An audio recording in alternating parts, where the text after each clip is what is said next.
Hey guys, tonight we begin a journey into one of history's most disturbing beauty secrets. Picture this, a woman staring into her mirror, her face painted white as fresh snow, her lips blood red. She looks like perfection itself. But beneath that flawless mask, her skin is rotting, her teeth are falling out, and she's slowly dying. This was the reality for countless Tudor women who literally sacrificed their lives at the altar of beauty. Tonight, I'm going to reveal 30 shocking secrets that will make you grateful for every modern lipstick, every safe cosmetic you've ever used. And I promise you, by the end of this story, you'll never look at beauty the same way again. Now, before we step back in time together, I need a small favour. If you're someone who loves diving deep into history's darkest and most fascinating corners, hit that subscribe button. And if tonight's story gives you chills, or makes you think, or even makes you laugh at the absurdity of it all, leave a like. Tell me in the comments, where are you watching from right now? Are you tucked in bed, sitting in the dark? And here's a fun question.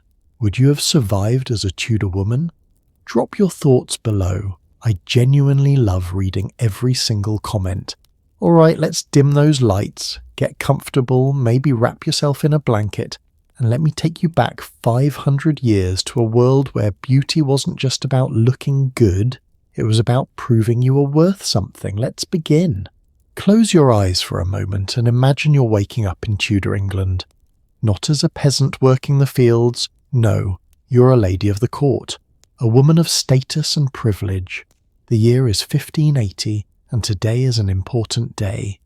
You're attending a royal gathering at court, and Queen Elizabeth herself will be there.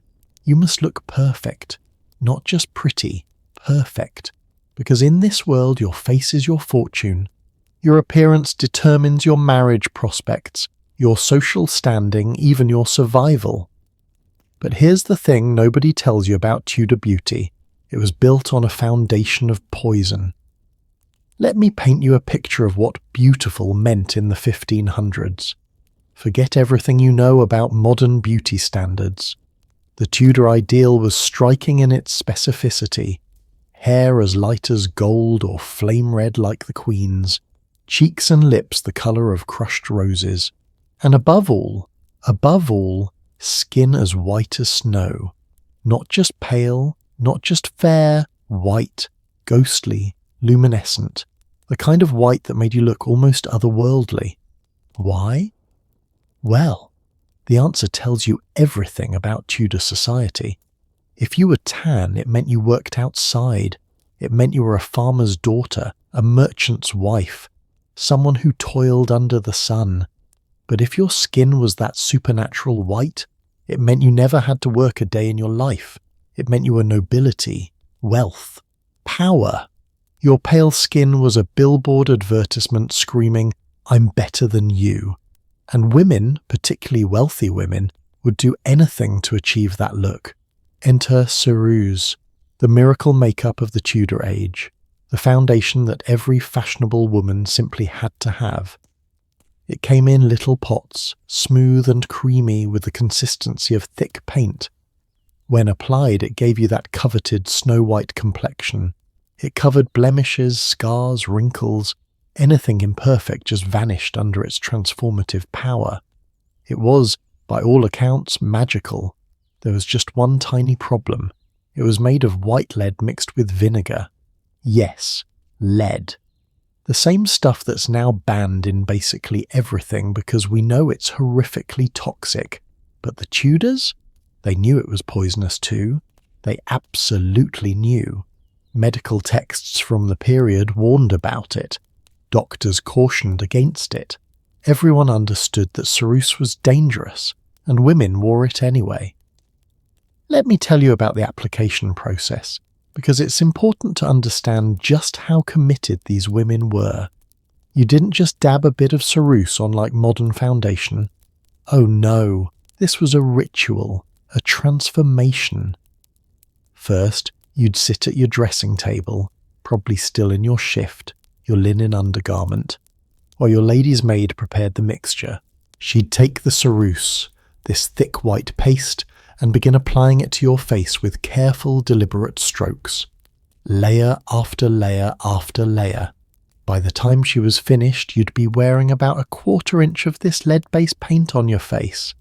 1/4 inch! That's thick enough to crack when you smiled.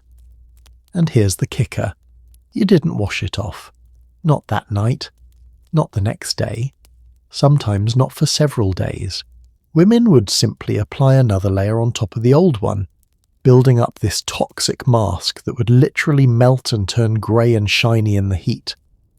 Contemporary accounts describe how the makeup would start to smell, a sour metallic odour, as it decomposed on their faces. Can you imagine? You're at a royal banquet trying to look your most elegant, and your face is quite literally rotting while you make polite conversation. But the real horror, the long-term effects. Lead poisoning doesn't happen overnight. It's insidious, slow. At first, maybe you just feel a bit tired. Your stomach hurts sometimes, nothing major. Then your gums start receding. Your teeth become loose and eventually fall out, which is particularly unfortunate because sugar has just become fashionable, so your teeth are already in rough shape. Your skin, underneath all that makeup, begins to change. It becomes dry, grey, wrinkled. The very thing you're trying to hide gets worse. So what do? You apply more ceruse, thicker. More frequently, you're trapped in a vicious cycle using the poison that's destroying your skin to hide the destruction it's causing. Then come the neurological symptoms, tremors, headaches that feel like your skull is being crushed, abdominal pain so severe you can barely stand, hair loss, and in the worst cases, the cases that went on for years, madness, actual, genuine insanity. There are documented cases of noble women who, after decades of ceruse use, became paranoid, erratic, confused, and still, they kept applying it. Let me tell you about the most famous ceruse user of them all, Queen Elizabeth I. Elizabeth was, by many accounts, naturally beautiful in her youth. She had her father Henry VIII's red gold hair, her mother Anne Boleyn's striking dark eyes and clear skin. But in 1562, when she was just 29 years old, disaster struck. She contracted smallpox, one of the deadliest diseases of the Tudor age. She survived. Many didn't. But the disease left its mark. Her face was scarred with pockmarks, her complexion damaged. For a queen whose appearance was tied to her power, whose image needed to project divine perfection, this was catastrophic. So Elizabeth turned to ceruse. As she aged, her use of makeup became more and more extreme. By the end of her reign, she was reportedly applying the white lead paste so thickly that her face looked like a mask. Courtiers described how it would crack when she spoke, how she had to remain perfectly still to maintain the illusion. In portraits from her later years, you can see the result. That eerily white face, almost clown-like in its perfection. Her ladies-in-waiting were responsible for preparing her makeup each day. This wasn't just about vanity, it was about security. Elizabeth lived in constant fear of assassination, and having trusted servants make her cosmetics meant she could be sure they hadn't been tampered with or poisoned. The irony, of course, is that the makeup itself was poisoning her. Now, not everyone could afford ceruse. It was expensive, really expensive. The lead had to be processed. The vinegar had to be the right quality. A year's supply of ceruse could cost what a working person might earn in 6 months. So it became another marker of status. If you wore ceruse, you were announcing to the world, I'm wealthy enough to afford slow death. Some women who couldn't afford the real thing turned to alternatives. Borax mixed with egg whites, tin oxide, alabaster shavings ground into a powder. Some of these were slightly less toxic than lead. Others were just as bad. There are recipes from the period calling for mercury, arsenic, even ground up pearls, because if you're going to poison yourself, you might as well do it expensively, And here's something that'll make your skin crawl. These women knew it was harmful. They could see it in the mirror. They watched friends and family members deteriorate. They attended funerals of women who'd died mysteriously young, their skin grey, their bodies wasted.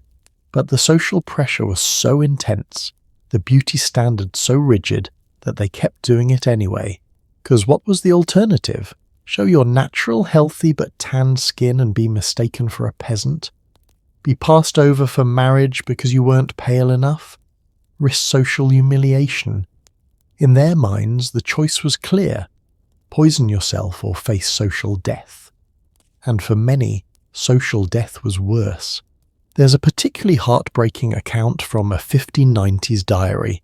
A young woman, maybe 16 or 17, writing about her first time applying ceruse. She describes the excitement, the feeling of finally being grown up enough to wear real makeup. She talks about how beautiful she felt, how white and perfect her skin looked. And then, years later, there's another entry.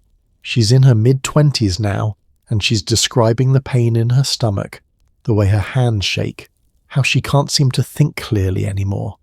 She knows the ceruse is killing her. She writes with this devastating clarity that she wishes she'd never started. But she doesn't stop, because by that point the damage to her skin is so severe that she can't go out in public without it. She's trapped. This wasn't just vanity. It wasn't just stupidity. It was a system that told women their value was in their appearance, that gave them impossible standards to meet, and then offered them poison as the solution. And when they took that poison, society shrugged and said, well, beauty has a price. But ceruse wasn't the only poison in a Tudor woman's beauty arsenal. Oh no, we're just getting started. Because while lead made their faces white, they still needed those rosy red cheeks and lips. That healthy glow that said, I'm not just wealthy, I'm vibrant, alive, marriageable. And for that they turned to mercury. Yes, mercury. The same stuff in old thermometers that we now treat like toxic waste. Ground up, mixed with vermilion or cinnabar to create a brilliant red colour, and applied directly to the lips and cheeks. Sometimes mixed with fig juice to help it spread smoothly, sometimes combined with cochineal, which by the way is made from crushed bugs. Female cochineal insects, to be specific, harvested by the thousands, dried and ground into powder to create that perfect scarlet hue. The process of creating these rouge products was elaborate. A lady's maid, or sometimes a specialist beauty servant, would spend hours grinding the ingredients with a mortar and pestle. The mercury had to be crushed to an incredibly fine powder. Too coarse, and it wouldn't apply smoothly. The vermilion had to be pure, without impurities. The fig juice had to be fresh, and the result? Absolutely stunning. Those red cheeks and lips glowed in candlelight. They caught everyone's attention. They made you look healthy, flushed, like you were lit from within. They also made your brain deteriorate. Mercury poisoning, we now call it erethism or Mad Hatter disease, because hat makers used mercury and often went insane, is brutal. It starts with tremors, your hands shake. Then comes excessive salivation, which is both medically concerning and socially awkward when you're trying to maintain dignity at court. Your gums become inflamed and painful. You lose teeth. Then the psychological symptoms begin. Mood swings, irritability, depression, anxiety so severe you can barely function. In extreme cases, hallucinations, paranoia, complete mental breakdown, and all of this from makeup you applied every single day. The tragic thing, the symptoms were so common among noble women that people just thought it was normal.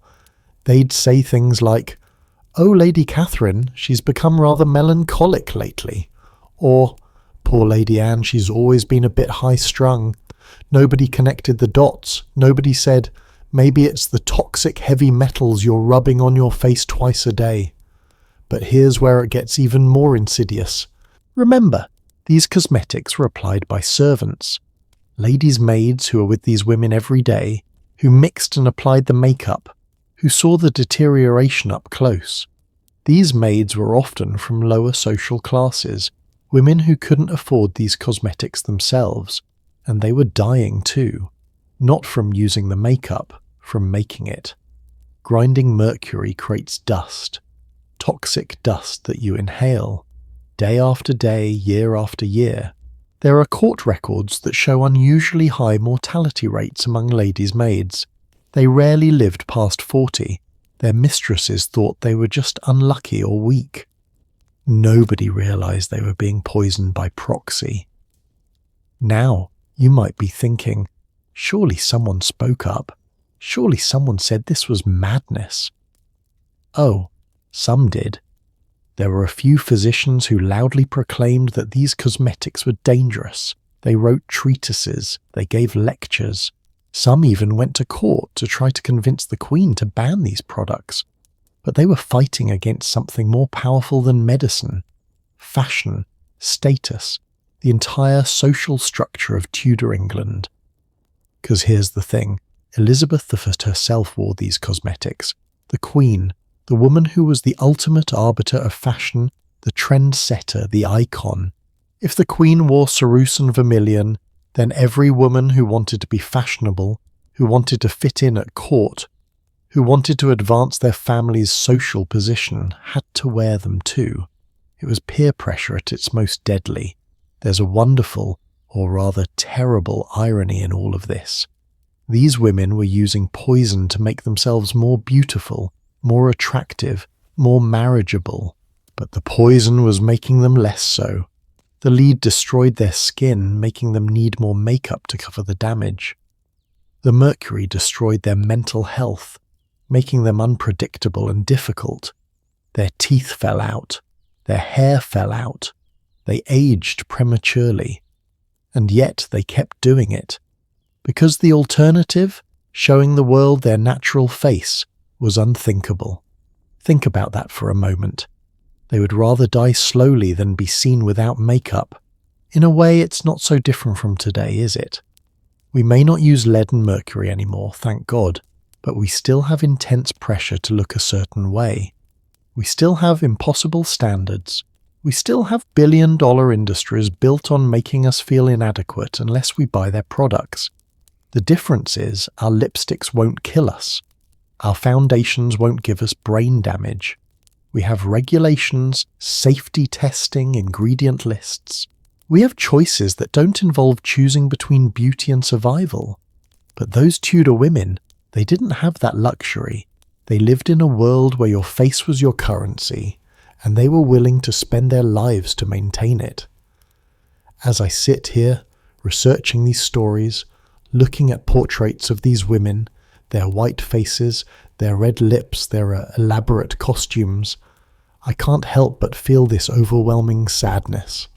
Because behind every perfect portrait is a human being in pain, someone whose hands shook as she tried to write a letter, someone who looked in the mirror and saw her skin growing grey beneath the white paint, someone who knew what was happening to her body, but felt she had no other choice. The most haunting part? Many of these women never had their stories told. We know about Elizabeth because she was queen. We know about a few high-ranking nobles because their families kept records. But what about the countless daughters of merchants, minor nobles, wealthy townspeople? What about the ladies-in-waiting, the maids, the women who existed in that space between wealth and poverty, trying desperately to climb the social ladder? They're lost to history, their names unrecorded, their suffering unacknowledged. All we have are the recipes they used, written in household books and beauty manuals, cheerful instructions for creating cosmetics that would slowly kill them. For a perfect white complexion, take white lead. As if they were recipes for bread or soup, not instruments of death. And you know what the saddest part is? It worked. The makeup, I mean. In the short term, it absolutely worked. A young woman would apply ceruse and vermilion for the first time and look stunning. She'd get compliments, marriage proposals, social invitations. She'd feel beautiful, powerful, valuable. The poison would do exactly what it promised, transform her appearance. It's only later, years later, that the price would come due, and by then she'd be so dependent on the makeup to cover the damage it had caused that there was no going back. She was trapped in a cycle of her own making, slowly destroying herself in the name of beauty. But we're not done yet, because the face was just the beginning. These Tudor women had standards to meet from head to toe, and every single one of them came with its own special horror. The hair, for instance. That glorious Tudor hair, golden red, elaborately styled. Do you want to know what they did to achieve those colours? Do you want to know what it cost them? Well, you're about to find out, because in our next part we're diving into something even more shocking than poisonous makeup. We're going to talk about bloodletting. Yes, you heard me right. These women would have themselves bled, intentionally drained of blood, to achieve that perfect pale look. They turned themselves into living vampires, all in the name of fashion. And wait until you hear about what they did to their hairlines, the plucking, the chemicals, the lengths they went to just to have a forehead that was considered attractive. It's going to make your skin crawl. But that's a story for the next chapter of our journey. For now, let this sink in. Beauty in Tudor England wasn't about feeling good or expressing yourself, it was survival. It was currency. It was worth dying for, and die they did. So, we've talked about painting your face with poison. We've covered the slow death by lead and mercury. But now I need to tell you about something that sounds so absurd, so medieval, so absolutely insane that you might think I'm making it up. I'm not. Tudor women, wealthy, educated, sophisticated Tudor women, would regularly have themselves bled to achieve that pale, ghostly complexion they so desperately wanted. Yes, they would sit in a chair, extend their arm, and let a barber surgeon slice open a vein and drain their blood into a bowl. Intentionally, repeatedly, sometimes monthly, and they believed this made them more beautiful. Let that sink in for a second. While ceruse was poisoning them from the outside, they were literally draining the life force from their bodies to pale their skin from the inside.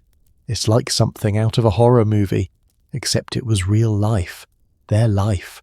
Now, before you think these women were completely out of their minds, though given the mercury poisoning some of them probably were, I need to explain the medical theory behind this practice, because in Tudor England this wasn't considered insane, it was considered scientific. The Tudors believed in something called the four humours. This was an ancient medical theory that dated back to the Greeks, and it dominated European medicine for over 2,000 years.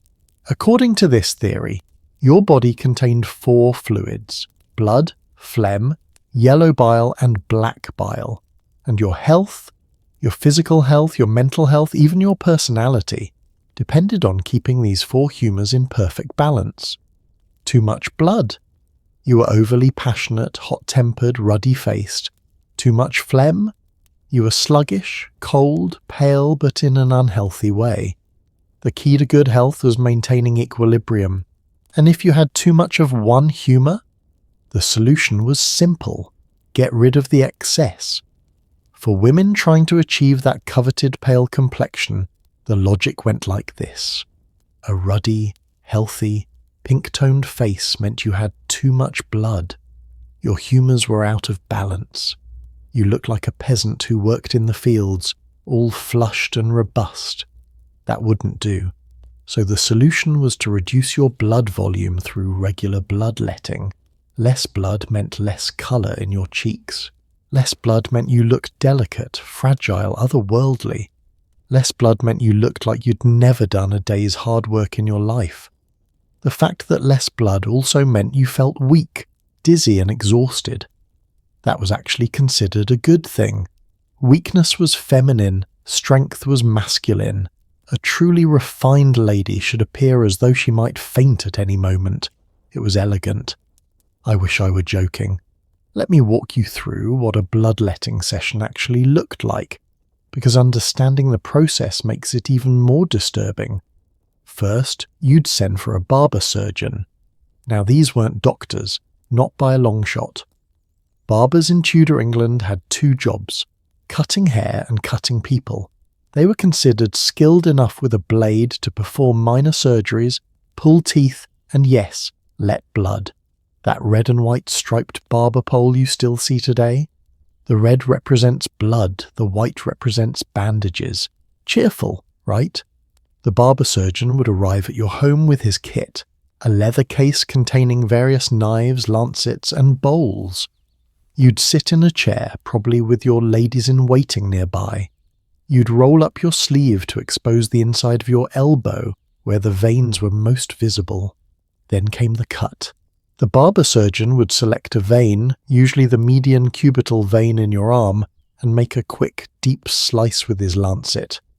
Your blood would begin flowing immediately, dark red and surprisingly fast, streaming down your arm into the bowl positioned underneath. And you'd sit there, watching your own blood drain out of your body, watching the bowl fill ounce by ounce. How much did they take? That varied. Some sessions might remove just a few ounces, what we call a conservative bleeding. Others could remove up to a pint, which is what you donate at a modern blood drive. But here's the thing, you donate blood maybe once every 8 weeks if you're a regular donor. These women were doing this monthly, some even more frequently during treatment periods. Can you imagine the cumulative effect? Month after month, year after year, deliberately making yourself anemic to maintain a beauty standard? The immediate aftermath of a bloodletting session was predictable. Dizziness, fatigue, weakness. You'd probably need to lie down for the rest of the day. Your skin would indeed look paler, not from beauty but from acute blood loss. Your body would be desperately trying to replenish what you just drained away. But that pale look, that was what you wanted. That was the goal. So even though you felt terrible, weak, cold, exhausted, you'd look in the mirror and think, perfect, I look appropriately delicate. And here's where it gets even darker. The long-term effects of repeated bloodletting are devastating. We're talking about chronic anemia, your body never having enough red blood cells to function properly. The symptoms? Constant fatigue, shortness of breath, heart palpitations. Your hands and feet perpetually cold because your circulation is compromised. Brittle nails, hair loss, difficulty concentrating because your brain isn't getting enough oxygen. Oh, an increased susceptibility to infections because your body is too weakened to fight off disease. In a time when simple infections could kill you, this was playing Russian roulette with your immune system. There are medical records from the period, physicians' notes, household accounts, that document just how routine this practice was among wealthy women. One account book from a noble household in the 1570s shows regular payments to a barber surgeon for attending Lady Mary for her monthly bleeding. Monthly, like clockwork, like it was as normal as getting your hair done. Another record from Queen Elizabeth's court mentions a lady-in-waiting who became so weak from repeated bloodletting that she could barely stand to attend the Queen. The solution suggested by the court physician? More bloodletting, but from a different vein to rebalance her humours. You literally cannot make this up. The treatment for being too weak from bloodletting was more bloodletting. But here's what really gets me. What keeps me up at night thinking about these women? They could feel what this was doing to them. They weren't stupid. They knew that after each session they felt worse, weaker, more tired. They could see their own physical deterioration. But the social pressure was so immense, the beauty standard so rigid, the stakes so high, that they kept doing it anyway. Because here's the thing about Tudor society. Your marriage prospects determined your entire life, and your marriage prospects were largely determined by your appearance. If you weren't considered beautiful, or at least acceptable according to the current standards, Your family might not be able to arrange a good match for you. And a poor marriage, or no marriage at all, could mean poverty, social humiliation, being a burden on your family. So when you're faced with that choice, drain your blood and feel terrible but look appropriately pale, or keep your blood and risk being unmarriageable, what do? Most women chose the blood loss. There's a particularly heartbreaking letter that survives from 1588, written by a young woman named Catherine to her sister. Catherine was 16, preparing for her first season at court, hoping to attract a suitable husband. She writes about her mother insisting she begin regular bloodletting to improve her complexion. She describes her fear of the procedure, her reluctance to go through with it. But then, and this part breaks my heart, she writes about seeing the other young women at court, how pale and lovely they all looked, how they seemed to float through the rooms like ethereal beings. She writes about feeling inadequate, too pink, too healthy, too common. By the end of the letter, she's convinced herself that the bloodletting is necessary. She's going to do it. Because fitting in, being beautiful, finding a husband, all of that is worth a little discomfort, right? Little discomfort. That's how she describes deliberately draining her blood. We don't know what happened to Catherine, whether she married well, whether she continued the bloodletting, whether she lived to old age or died young, her body weakened beyond repair. Her story just ends with that letter, like so many women's stories from this period. But here's the really twisted part, the part that makes this whole practice even more disturbing. Some women didn't just let the barber surgeon do it, some of them learned to do it themselves. Yes, there are accounts of women who owned their own lancets, who would perform minor bleedings on themselves between professional sessions just to maintain that pale look. It became a form of self-harm wrapped in the language of beauty and medicine. Imagine being so indoctrinated into a beauty standard that you'd willingly cut open your own veins at home, alone, just to stay pale enough. And the medical establishment, the physicians, the barber surgeons, the so-called experts, they enabled all of this. They encouraged it, they profited from it. There are medical texts from the period that specifically recommend bloodletting for women who want to improve their complexions. They give detailed instructions on how much blood to remove, how often, from which veins. Some even recommended bleeding according to the phases of the moon, because of course they did. Why not add astrology to this already insane practice? One prominent Tudor physician, a man named Thomas Moulton, wrote in his medical manual that women should be bled regularly to maintain their beauty and health. He claimed it would make their skin clearer, their eyes brighter, their demeanour more gentle and feminine. He didn't mention the anemia, the weakness, the increased mortality risk. Those were apparently minor details, and women believed him, because he was a physician, an expert, a man of science and learning. Why would he steer them wrong? Spoiler alert, he steered them very, very wrong. Now I want to pause here and ask you something. Have you ever done something to your body? Something you knew wasn't healthy? Something that made you feel bad? Because you thought it would make you more attractive? Maybe extreme dieting? Excessive exercise? Cosmetic procedures? I'm not judging. We live in a world that still puts enormous pressure on appearance, especially for women. We're not draining our blood anymore, thank God, but we still have our own versions of harmful beauty practices. The difference is we have more information, more choices, more voices saying, hey, maybe your health is more important than fitting an impossible standard. Tudor women didn't have that. They had their mothers, their sisters, their friends, all doing the same things. They had physicians telling them it was healthy. They had a queen setting the example. They had an entire society telling them this was normal, necessary, expected. Can you really blame them for going along with it? But wait, it gets worse. Because some women found that bloodletting alone wasn't enough to achieve that deathly pale look they wanted. The blood would replenish too quickly. Their natural health kept shining through, ruining their carefully cultivated appearance of fragility. So they took it further. Some women began restricting their diets, deliberately eating less to stay thin and pale. Remember, in Tudor times, being plump was actually considered attractive. It meant you could afford plenty of food. But by Elizabeth's reign, the ideal was shifting toward a more slender, delicate frame. Combined with the pale skin, it created this almost ghost-like appearance. The problem? Malnutrition on top of blood loss is a recipe for disaster. Women were literally starving and bleeding themselves into early graves. And still, nobody said, maybe this is a bad idea.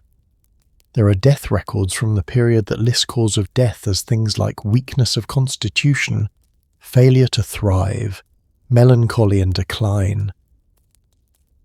Reading between the lines, knowing what we know now about their beauty practices, you have to wonder, how many of these women died because they were slowly destroying their bodies in the name of beauty? How many deaths were attributed to mysterious illnesses when the real cause was lead poisoning and self-induced anemia? We'll never know the true numbers, but I'd wager they were significant. Here's another twisted detail. The barber surgeons who performed these bloodlettings made a substantial income from it.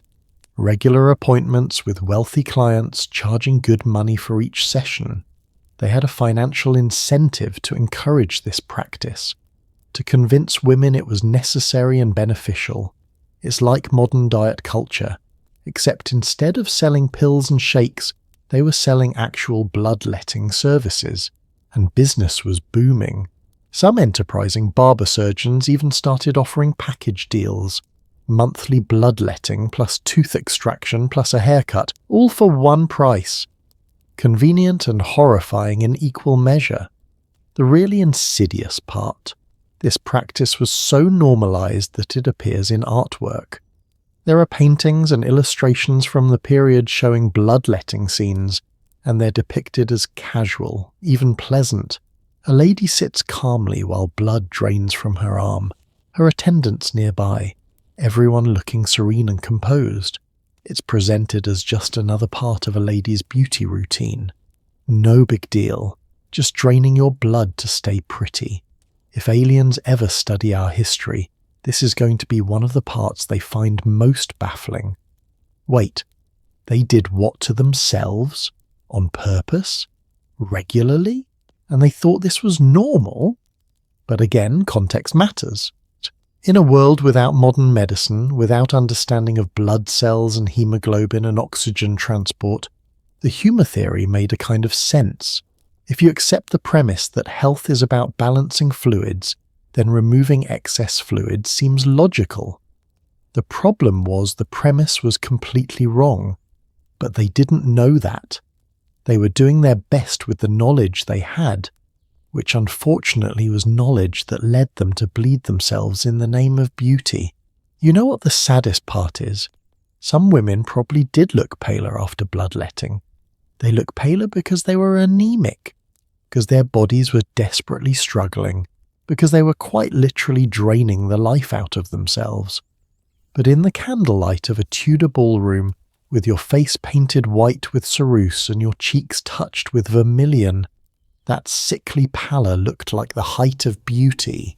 You'd receive compliments, attention, validation that yes, you were doing it right, you looked perfect, and so you'd do it again next month, and the month after that, and the month after that, until one day you just didn't have the strength anymore.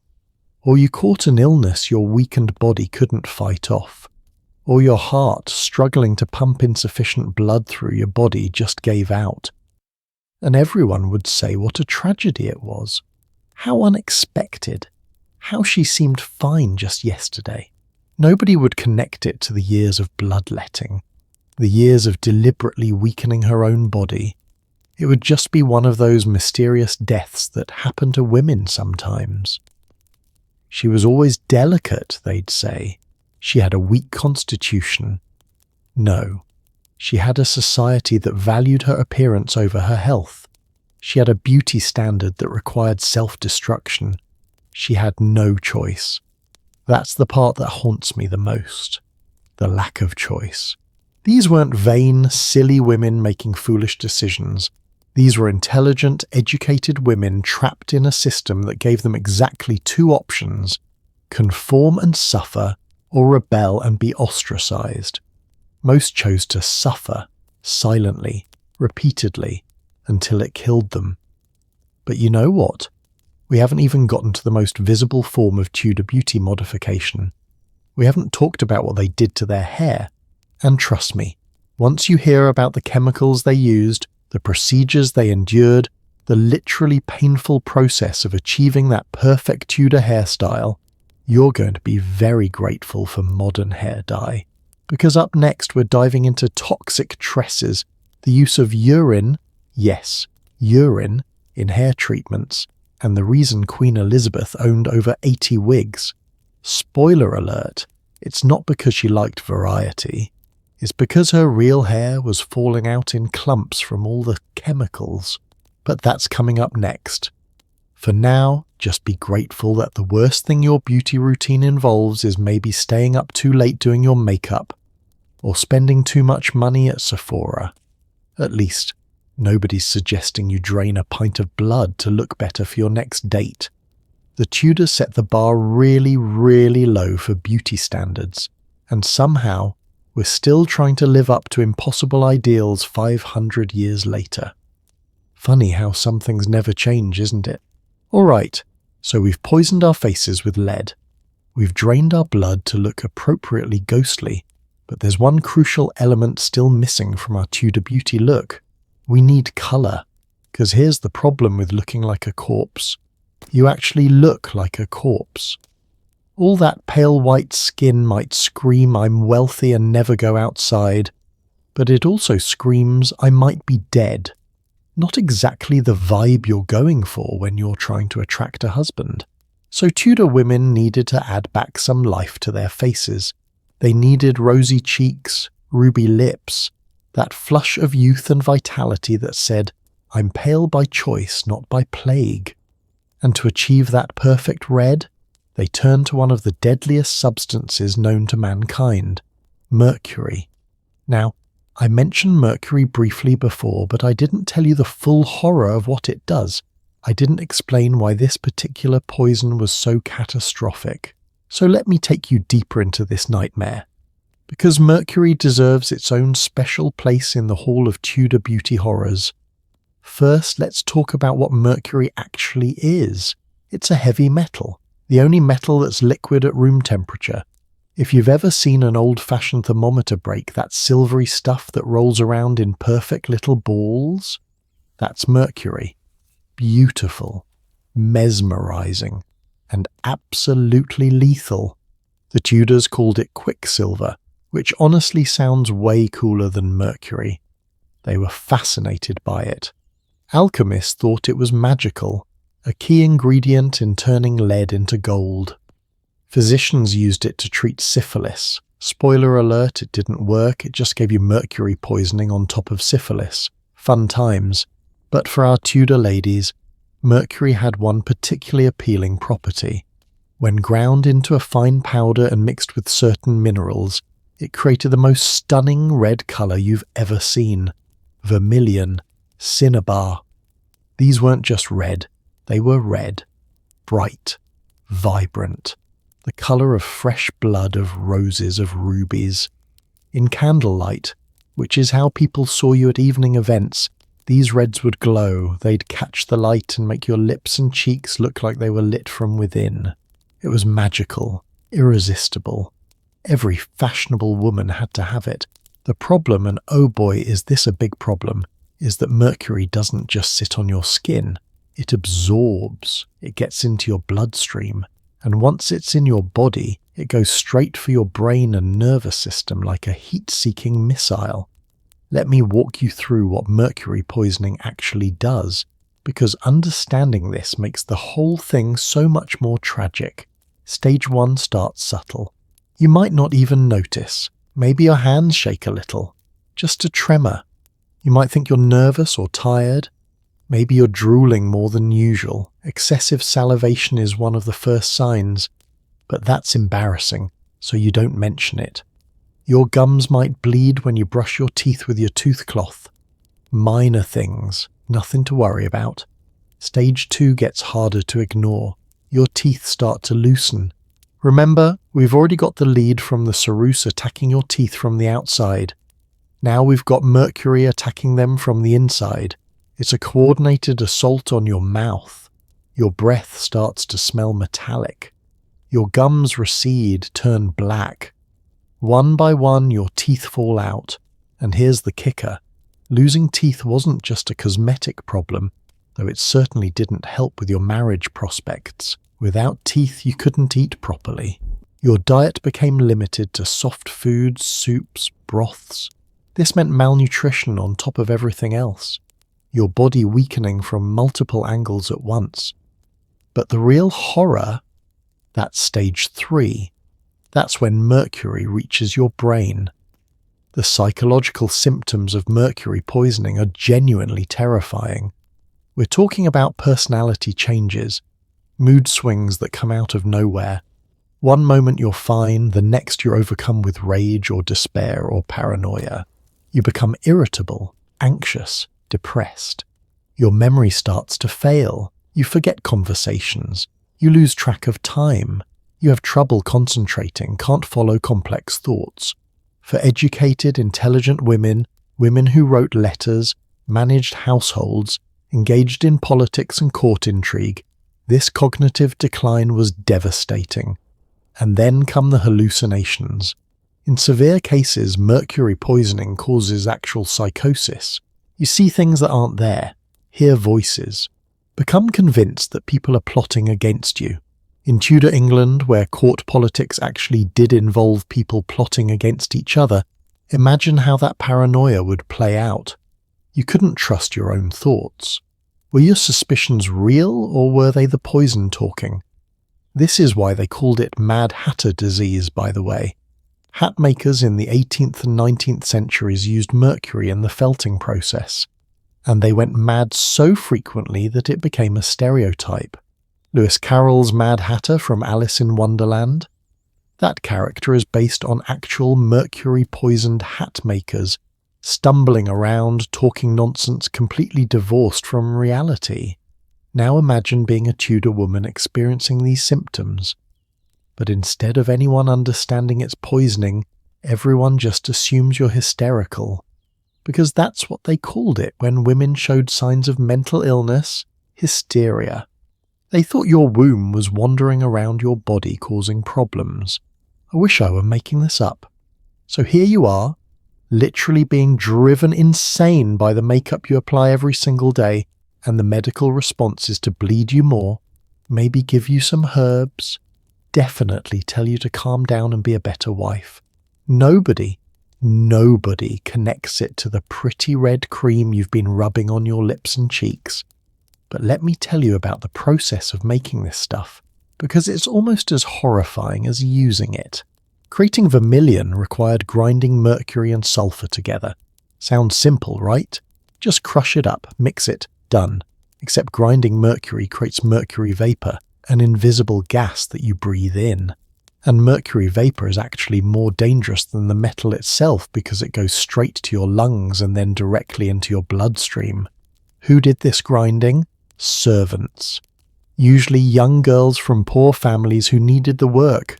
They'd sit for hours with a mortar and pestle, grinding this toxic mixture in poorly ventilated rooms, breathing in poison with every breath.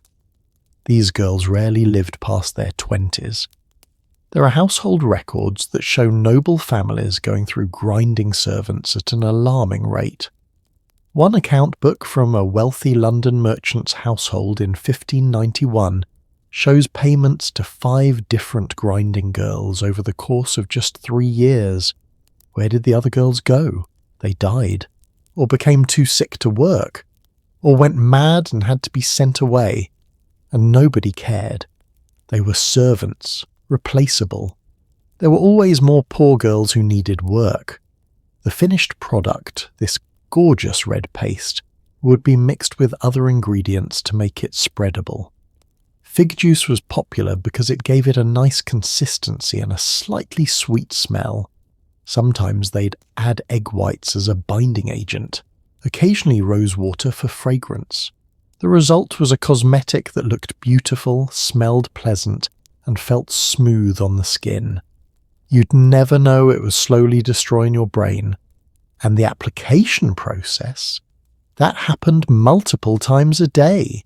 Because unlike the ceruse foundation, which you could leave on for days, the red makeup would fade. It would wear off when you ate, when you drank, when you spoke, so you had to reapply, constantly. Ladies' maids carried little pots of this stuff around.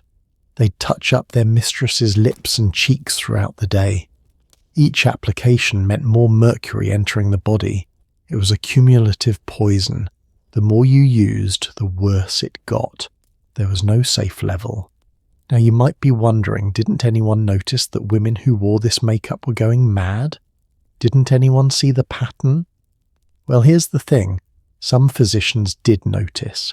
There are medical texts from the period that warn against mercury-based cosmetics.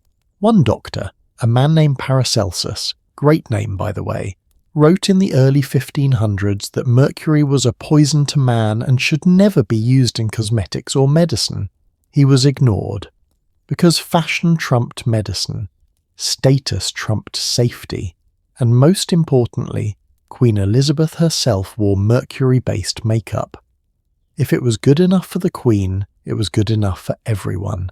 And Elizabeth? She was definitely suffering from mercury poisoning by the end of her life. Contemporary accounts describe her as increasingly erratic, paranoid, short-tempered. She had violent mood swings. She refused to see physicians toward the end because she thought they were trying to kill her. She became isolated, suspicious of even her closest advisors. Was that just old age and the stress of ruling? Or was it decades of mercury slowly destroying her brain? We'll never know for certain. But given what we know about her daily makeup routine, I'd bet heavily on the mercury. There's a particularly chilling account from one of her ladies-in-waiting in 1602, just a year before Elizabeth's death. The lady writes about the Queen's appearance. Her Majesty's face is painted so thick that the ceruse cracks when she speaks, and the red upon her lips and cheeks runs when she sweats. She insists on more being applied, though it makes her appear as a mask rather than a woman. A mask rather than a woman. Think about that. After decades of poison, Elizabeth had literally become a walking cosmetic display. The woman beneath the makeup was lost.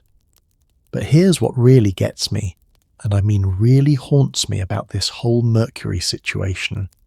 Women could feel it happening to them. Unlike lead poisoning, which is insidious and slow, mercury poisoning has obvious symptoms. You can't miss the tremors. You can't ignore your teeth falling out. You definitely notice when you start having wild mood swings and can't remember what you did yesterday. These women knew something was wrong. They knew they were getting sick. Some of them even suspected the makeup. But the alternative, going without it, showing their unpainted faces to the world, was unthinkable. Because by the time mercury poisoning showed its symptoms, the damage to their skin was already severe. Years of ceruse had destroyed their complexions. They needed the makeup to cover the damage the makeup had caused. It's the same vicious cycle we talked about with ceruse, but even more insidious because the symptoms were more obvious. You couldn't deny that something was destroying your body. You just chose to ignore it because the social consequences of stopping seemed worse than the physical consequences of continuing. Let me tell you about Lady Margaret Douglas, the Countess of Lennox. She was Elizabeth's cousin, a prominent figure at court in the 1560s and 70s. We have letters from her describing her shaking fits and black moods. She writes about losing teeth, about her hands trembling so badly she could barely write. Her physicians diagnosed her with various ailments: melancholy, hysteria, an imbalance of humours. They prescribed bloodletting, herbs, rest. Nothing helped because they were treating symptoms, not the cause. The cause was sitting in little pots on her dressing table.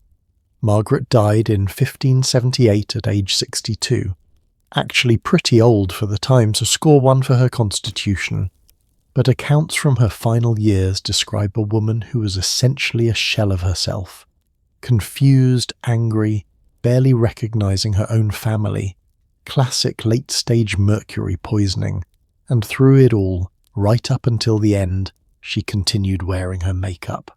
Because what else could she do? Show her ruined face to the court? Become a cautionary tale pitied and whispered about? Better to maintain the illusion of beauty even if it killed you. That was the calculation. That was the choice these women made over and over again. Now, let's talk about the other red they used, because Mercury wasn't the only option, though it was the most popular. There was also cochineal. Cochineal is made from crushed insects, specifically female cochineal bugs that live on cactus plants in Central and South America. After the Spanish conquered the Americas, cochineal became a major export. You'd harvest thousands of these tiny bugs, dry them in the sun, then grind them into powder. The result? The most brilliant, stable red dye you've ever seen. Unlike Mercury, cochineal wasn't poisonous. It was actually the safe option. We still use it today in food and cosmetics. It's listed as carmine or natural red 4 inches on ingredient labels. But here's the problem. Cochineal was expensive. Really, really expensive.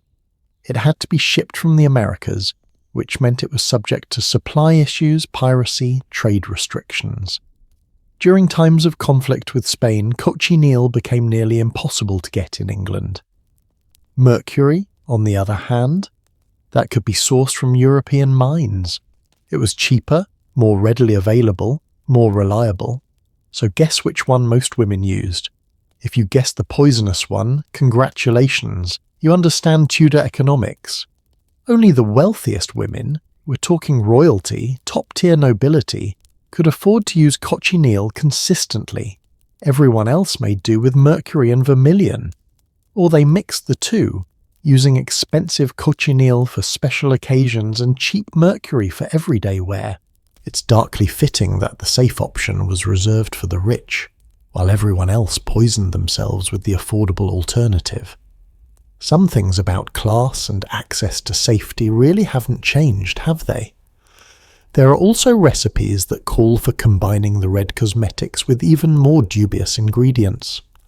One household beauty manual from 1585 suggests mixing vermilion with ground pearl powder for extra luster, pearls. Can you imagine? Grinding up valuable pearls to put on your face? Another recipe suggests adding a tiny bit of lead. Yes, adding more lead on top of the lead already in your ceruse to the red makeup to make it adhere better and last longer. As if you weren't getting enough lead poisoning already, let's throw some more in the mix. And perhaps the most disturbing recipe I've found, one book recommends adding a drop of menstrual blood to red lip paint for a more natural flush. I have so many questions about this. How did someone come up with this idea? Who was the first person to suggest it? Did it catch on? The historical record is mercifully silent on whether anyone actually did this, but the fact that someone wrote it down suggests it wasn't completely unheard of. Tudor beauty recipes are wild, you guys. Truly wild. But beyond the physical poisoning, beyond the teeth falling out and the tremors and the madness, there was another cost to these red cosmetics. An emotional cost that's harder to quantify but no less real. Think about what it means to paint your face every day with something you know is hurting you. To look in the mirror and see beauty, but to feel the poison working inside you. To smile through the pain, to maintain the illusion, to never let anyone see the truth of what it's costing you. That's not vanity. That's survival. That's doing what you have to do in a world that values your appearance over your health, your beauty over your life. And the men in their lives, the husbands, fathers, brothers who watched these women slowly deteriorate, many of them encouraged it. Because a beautiful wife was a status symbol. A well-painted daughter was more marriageable. Appearance mattered more than well-being. There are letters from husbands to wives, reminding them to maintain their appearance at court, to make sure they use enough makeup to look their best. These men were literally encouraging their wives to poison themselves for the sake of family honor. Not all men, obviously. Some were horrified. But the culture, the overwhelming culture, valued beauty over everything else. You know what keeps me up at night? Thinking about how many brilliant, talented, intelligent women had their potential destroyed by these cosmetics. How many great minds were slowly eroded by Mercury. How many writers, thinkers, leaders we lost because they were too busy going mad from their makeup to achieve what they might have otherwise accomplished. We'll never know. Because their stories end with descriptions of their descent into confusion and illness, attributed to women's weakness or hysteria or melancholy, their real potential, who they might have been without the poison, is lost to history, and that, more than anything, breaks my heart. But we're not done yet, not even close. Because while Mercury was destroying their brains, these women were doing something equally shocking to their hairlines. Something so extreme, so permanently damaging that even by Tudor standards it seems excessive. They were plucking out their hair, not just trimming or shaping, plucking it out by the roots inch by inch to achieve a beauty standard that required self-mutilation. And the chemicals they use to remove hair, they make Mercury look gentle by comparison. We're talking about arsenic-based depilatory creams, caustic solutions that could burn through skin, and yes, because Tudor beauty routines weren't complete without at least one bodily fluid, the use of urine as a hair treatment, but that's coming up next, and trust me, you're going to need a moment to process what I'm about to tell you about Tudor hair removal, because if you thought poisoning your face was bad, wait until you hear what they did to their foreheads in the name of fashion. It's going to make your scalp hurt just hearing about it. Take a look at any portrait of Tudor woman. Go ahead, pull one up on your phone right now if you want, and you'll notice something strange about their faces, something that makes them look just a little bit alien. Their foreheads are huge.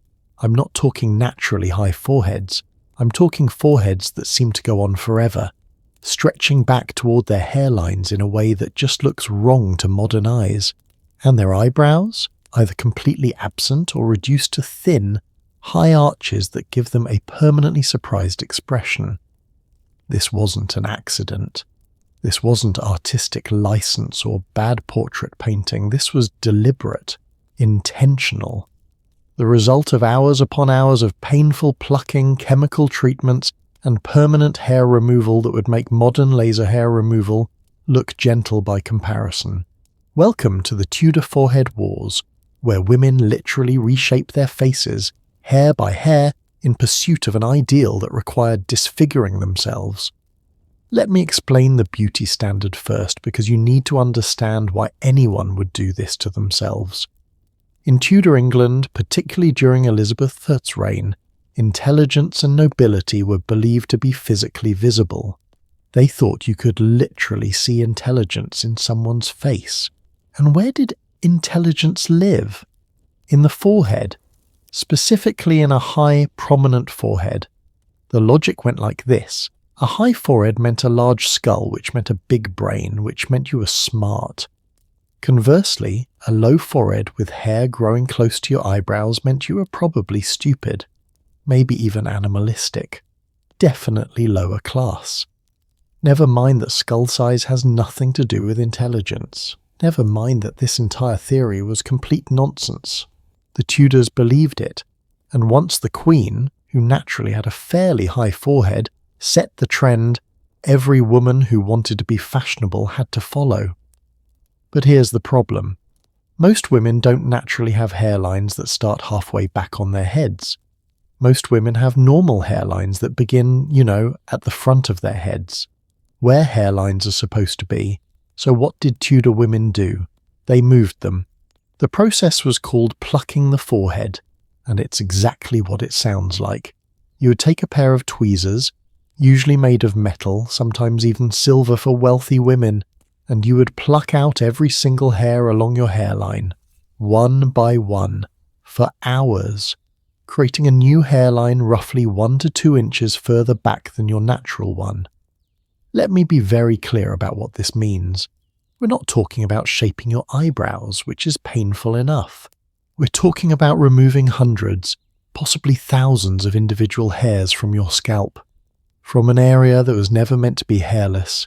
Can you imagine the pain, the time investment? Historical accounts suggest that this process would take several hours per session and had to be done regularly, perhaps weekly or bi-weekly, because of course the hair would try to grow back. Your body doesn't understand fashion. It just knows it's supposed to have hair there, so it keeps producing it, and you keep ripping it out. Some women did this themselves, sitting in front of mirrors with their tweezers, methodically removing hair while their eyes watered from the pain. But most wealthy women had servants do it, usually the same lady's maid who applied their makeup and prepared their cosmetics. Imagine having that job. "Good morning, my lady. Shall I poison your face and then rip out your hair today?" What a delightful employment opportunity. But it gets worse, because plucking wasn't the only method. Oh no! For women who wanted more permanent results, or who got tired of the constant plucking, there were other options. Depilatory creams. Now when I say cream, don't think of the gentle, pH-balanced hair removal products you can buy at any drugstore today. I'm talking about caustic, corrosive substances that literally burned the hair away. And if you weren't careful, burned your skin away too. The most common formula: quicklime mixed with arsenic. Yes, arsenic, the poison, the stuff they use to kill rats, mixed into a paste and spread on your forehead to remove unwanted hair. The recipe, documented in several Tudor household manuals, goes something like this. Take quicklime, that's calcium oxide, extremely alkaline, highly corrosive, and mix it with arsenic trioxide, a pinch of orpiment, which is also arsenic-based just for extra toxicity, and just enough water to make a paste. Apply to the area where you want hair removed. Leave on for... Well, the recipes are vague. Until the hair releases is the most common instruction. What they don't tell you is that until the hair releases usually meant until your skin starts burning so badly you can't stand it anymore. Because that's what these depilatory creams did. They didn't gently dissolve hair. They chemically burned it off. And they didn't distinguish between hair and skin. If you left the paste on too long, or if your skin was particularly sensitive, you'd end up with chemical burns, blistering, scarring. There are medical texts from the period that treat depilatory burns as a common ailment among women. Common!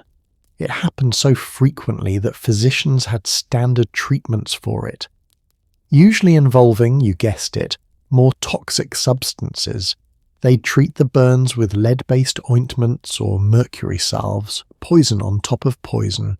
And the arsenic, that was absorbing through your damaged skin, entering your bloodstream, adding to the toxic load your body was already dealing with from the lead makeup and mercury rouge. Some women used these depilatory creams not just on their hairlines, but on their eyebrows too, because the ideal eyebrow shape was a high, thin arch, very little hair, sometimes no eyebrows at all, just the ceruse foundation going all the way up to where eyebrows should be, with maybe a thin line painted on if they wanted any eyebrow presence at all. Look at portraits of Elizabeth I from her later years.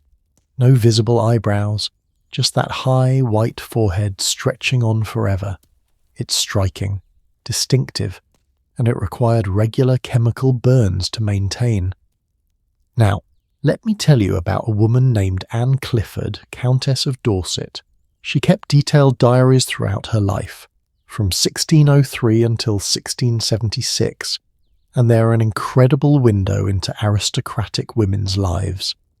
In her early entries, when she's a young woman at court, she writes about the beauty rituals expected of her.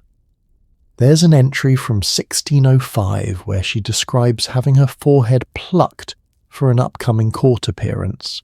She writes, and I'm paraphrasing here because her spelling is very period-specific, about sitting for 2 hours while her maid removed hair, about the pain being most sharp and tears coming unbidden, but that the result was deemed most becoming. 2 hours of having your hair ripped out, and the best you can say is it looked nice. But here's where Anne's story gets interesting. In her later diaries, decades after this entry, when she's an older woman no longer concerned with court fashion, she writes about regretting the damage to her hairline. She describes how the constant plucking created permanent hair loss in some areas, leaving patchy spots that never fully recovered. She writes with this tone of almost bewildered regret, "I know not why I thought such agony needful for fashion's sake." By the time she wrote that, she could see clearly what we can see now, that the practice was absurd, painful, and permanently damaging. But when she was young, when the pressure was on, when everyone around her was doing it seemed not just acceptable, but necessary. That's the power of social pressure, folks. It can make chemical burns seem reasonable. But wait, there's more. Because we haven't even talked about eyebrow shaping yet. And oh boy, Tudor eyebrow standards were something else. The ideal eyebrow was described in beauty manuals of the time as like the arc of a bow or the curve of a new moon. High, thin, delicate.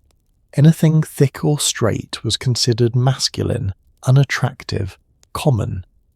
So women would pluck their natural eyebrows down to almost nothing, then draw on new ones using a mixture of soot and various oils. Or they'd use burned cork, or lead-based coal, because why not add more lead to the situation? The problem with drawn-on eyebrows, they don't look real, they can't move naturally with your expressions, and they tend to smudge or fade throughout the day, requiring constant touch-ups. Plus, once you've plucked your natural eyebrows away, they might not grow back. There are plenty of modern examples of people who overplucked in the 90s and never recovered their full eyebrows. Now imagine doing that in an era with no eyebrow pencils, no tattoos, no microblading. Once those eyebrows were gone, you were drawing them on forever. Some women took it even further and used the same depilatory creams on their eyebrows that they used on their hairlines. Permanent removal, no more plucking required. Of course, this also meant permanent chemical burns on your face, right above your eyes where everyone could see them. But hey, no pain, no gain, right? That's what they told themselves. There's a particularly tragic account from a court record in 1582. A young woman, the daughter of a minor noble family, was preparing for her first season at court. She wanted to make a good impression, hopefully attract a wealthy husband. Her mother hired someone described as a beauty specialist, essentially a Tudor beautician, to help prepare her. This specialist applied a depilatory cream to the girl's forehead and eyebrows. But something went wrong. Maybe the mixture was too strong. Maybe it was left on too long. Maybe the girl's skin was particularly sensitive. The burns were severe. Her forehead blistered and peeled. The scarring was significant enough that makeup couldn't fully cover it. Instead of going to court to find a husband, she ended up in seclusion for months, waiting for her skin to heal. It never fully did. The court record exists because her family sued the beauty specialist for damages. The financial kind, because they argued that their daughter's marriage prospects were ruined by the scarring, which would reduce the dowry they could command. Think about that. A young woman, permanently scarred in pursuit of beauty, and the legal case is about her reduced value on the marriage market. Not about her pain, her suffering, her feelings about what happened. Just her market value. That was life for Tudor women. Your appearance wasn't about you, it was about what you were worth to your family. But here's something that really illustrates how deep this beauty standard went. Even portraits were altered to show the ideal forehead. Portrait painters would exaggerate the height of women's foreheads in paintings, making them look even more extreme than they actually were in life. There are several portraits where modern analysis, using X-rays and infrared imaging, has revealed that the artist originally painted a more natural hairline, then later extended the forehead by painting over the hair with background colour or with the ceruse white skin tone. So even if you went through all the pain of plucking and burning to achieve the ideal forehead, the painter would still alter your portrait to make it even more exaggerated. You couldn't win. The standard kept moving, always slightly out of reach. And the thing is, a high forehead did look striking in candlelight, in formal portraits, in the carefully controlled visual environment of court. But in daylight, in casual settings, probably looked a bit odd, unnatural. But nobody saw these women in daylight. Or at least, nobody whose opinion mattered saw them in daylight. Court functions were evening affairs. Candlelight was the lighting you were optimized for. It's like modern Instagram filters in a way. You optimize your appearance for a specific viewing condition, in this case, candlelight and formal settings, and hope nobody sees you under harsh fluorescent lights, or in the Tudors' case, broad daylight. Now let's talk about the tools they used for this, because the technology of hair removal is actually fascinating in a horrifying way. Tweezers, or pluckers as they were sometimes called, range from simple metal implements to elaborate silver or even gold-plated versions for the wealthy. Some were plain and functional. Others were decorated with engravings, jewels, kept in special cases. They were considered an essential part of a lady's toilet articles. There are surviving examples in museums today. If you ever get a chance to see Tudor grooming implements in person, I highly recommend it. They look medieval and alien and surprisingly modern all at once. Some tweezers had different tips for different purposes. Wider, flatter tips for plucking scalp hair. Finer, more precise tips for eyebrows. They were surprisingly sophisticated tools for causing yourself pain. But the really interesting tool, the depilatory spatula. This was a flat paddle-like implement used for spreading those toxic depilatory creams, usually made of wood or bone, not metal because metal could react with the caustic substances. Museums have these too, though they're often not labelled as depilatory spatulas because, well, it's not immediately obvious what they are. But household inventories from wealthy estates list them among beauty equipment. The process of using depilatory cream was elaborate. You'd mix your toxic paste fresh each time.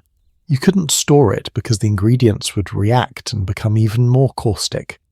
Then you'd carefully apply it with the spatula, trying to get an even coat over the area you wanted treated. Then came the waiting and the burning. The recipes say things like, leave until the skin reddens or until you feel warmth. Warmth. That's a nice way of saying until the chemical burn begins. You'd scrape off the cream, hopefully taking the hair with it. Then you'd need to neutralize the caustic substance, usually with vinegar or milk. Then treat the inevitable skin irritation with various oils and ointments, most of which were also probably toxic in their own ways. The whole process could take an hour or more, and you'd need to repeat it regularly because, again, your body kept trying to grow hair where hair is supposed to grow. Some women became so obsessed with maintaining their hairlines that they'd check them daily, plucking any new growth immediately.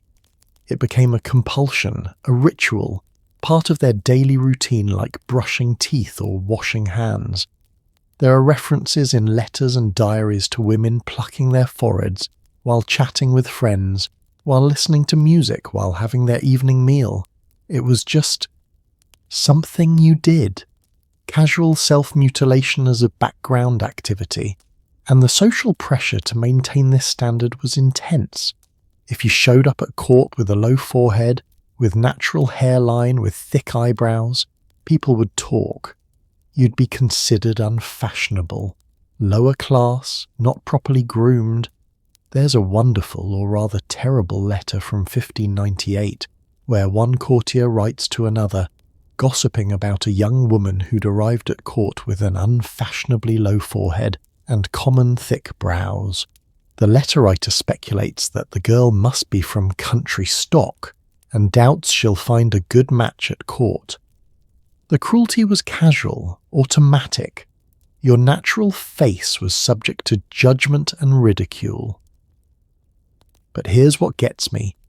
Here's what really drives home how damaging these standards were. The permanent nature of the damage. Hair follicles can be permanently destroyed by repeated trauma, whether that's repeated plucking, chemical burns, or both. After years of removing hair from your hairline, many women found that the hair simply stopped growing back. Ever. Which meant they were stuck with their artificially high hairlines forever. Even when fashion changed, and it eventually did, they couldn't go back to their natural hairlines. The damage was done. And eyebrows? Same thing. Overplucked eyebrows often don't recover. Women who spent years maintaining those thin, high arches found themselves unable to grow full eyebrows later in life, even if they wanted to. They'd permanently altered their faces based on a temporary fashion trend, and they'd done it to themselves, believing they had no choice. That's the real tragedy. Not just the pain and the poison and the permanent damage, but the fact that it was all for a beauty standard that, in the grand scheme of history, lasted maybe 70 or 80 years. Elizabeth's reign and a bit before and after. By the time the Stuarts took over, fashion was changing. Within a few decades, lower foreheads would be back in style. Fuller eyebrows would be fashionable again, and all those women who'd spent years destroying their hairlines would be left with permanent reminders of their sacrifice to a dead trend. Anne Clifford lived long enough to see fashion change. In her later diary entries, written in the 1650s and 60s, she comments on how different young women look compared to her youth. Natural hairlines, fuller brows. She writes about it with this mixture of relief that younger women don't have to suffer as she did, and regret for what she did to herself. But she couldn't undo it. None of them could. So next time you think modern beauty standards are harsh, and they absolutely are, remember that at least we're not expected to chemically burn our faces or pluck out hundreds of hairs to change our bone structure. We've made some progress. Though let me be honest with you. When I think about modern beauty standards, the Botox, the fillers, the extreme diets, the surgery, I wonder if we've really come as far as we think. We're still pressuring people, especially women, to alter their natural appearance to meet impossible standards. We're still creating industries that profit from insecurity. We're just using different poisons now. But speaking of altering natural appearance, we haven't even touched on what Tudor women did to their hair colour. And honey, if you thought the forehead situation was bad, wait until you hear about the toxic cocktails they were putting directly on their scalps to achieve that perfect golden red hue. Spoiler alert, one of the main ingredients was urine. Human urine. Sometimes their own, sometimes someone else's. And that's actually one of the less disturbing ingredients they used. But that's coming next, and I promise you the hair dyeing practices are going to make everything we've talked about so far seem almost reasonable by comparison. Almost. So stick around, because we're about to dive into a whole new level of Tudor beauty insanity. I need you to imagine something for me. You're getting ready for an important event, maybe a wedding, maybe a job interview, something that really matters. You want your hair to look perfect. So you go to your bathroom, mix up your hair dye, and the first ingredient you reach for is a jar of urine. Not your own urine, mind you. That would be weird. No, this is specially aged urine. Fermented. Possibly from multiple sources. The smell is overwhelming, acidic, sharp, making your eyes water. But you pour it over your hair anyway, massaging it into your scalp, letting it soak in for hours. Sound insane? Congratulations, you understand exactly 0% of Tudor hair care. Because this nightmare of beauty practices was completely normal, expected even. If you wanted that coveted golden or red hair that marked you as fashionable, you were going to be intimately familiar with the smell of stale urine, among other horrors. Let me take you on a journey into Tudor hair dyeing, and I promise you by the end of this, you will never complain about the smell of modern hair dye again, ever. First, we need to talk about why hair colour mattered so much. Because in Tudor England, your hair colour wasn't just about personal preference. It was a statement about your status, your virtue, even your worthiness to be part of society. The ideal hair colour was blonde, specifically golden blonde, or, alternatively, that particular shade of reddish gold that Queen Elizabeth thus had naturally, though by the end of her reign, whether her hair was natural or achieved through dyes and wigs became a matter of speculation. Why these colours? Well, partly because they were associated with light, with purity, with angels. Remember, this was a deeply Christian society. The Virgin Mary was typically depicted with golden hair. Angels had blonde hair. Light hair was literally associated with divine favour. But there was also a practical social reason. Dark hair was common among the working classes, especially those of Mediterranean or Celtic descent. Light hair was rarer, more distinctive, so like everything else in Tudor society, hair colour became a class marker. Golden hair meant you were special, superior, closer to God's ideal, and if you weren't born with the right hair colour, well, you'd better change it. The problem was that hair dye in the 1500s wasn't exactly L'Oreal. There was no because you're worth it. It was more like because you'll suffer for it. The ingredients available range from merely disgusting to actively deadly, and the application process was so elaborate it could take an entire day. Let me walk you through an actual recipe from a Tudor household manual dated 1562. This one's for achieving a golden blonde colour, and it's something. Start with stale urine. Preferably aged for at least a week, though some recipes call for a month of aging for extra strength. You need about a pint of it. Where does this urine come from? Well, wealthier households might collect it from their own servants. Some would actually buy it from vendors. Yes, there were people who sold urine in Tudor England. What a career path. To this urine add saffron. Saffron, for those who don't know, is literally the most expensive spice in the world, even today.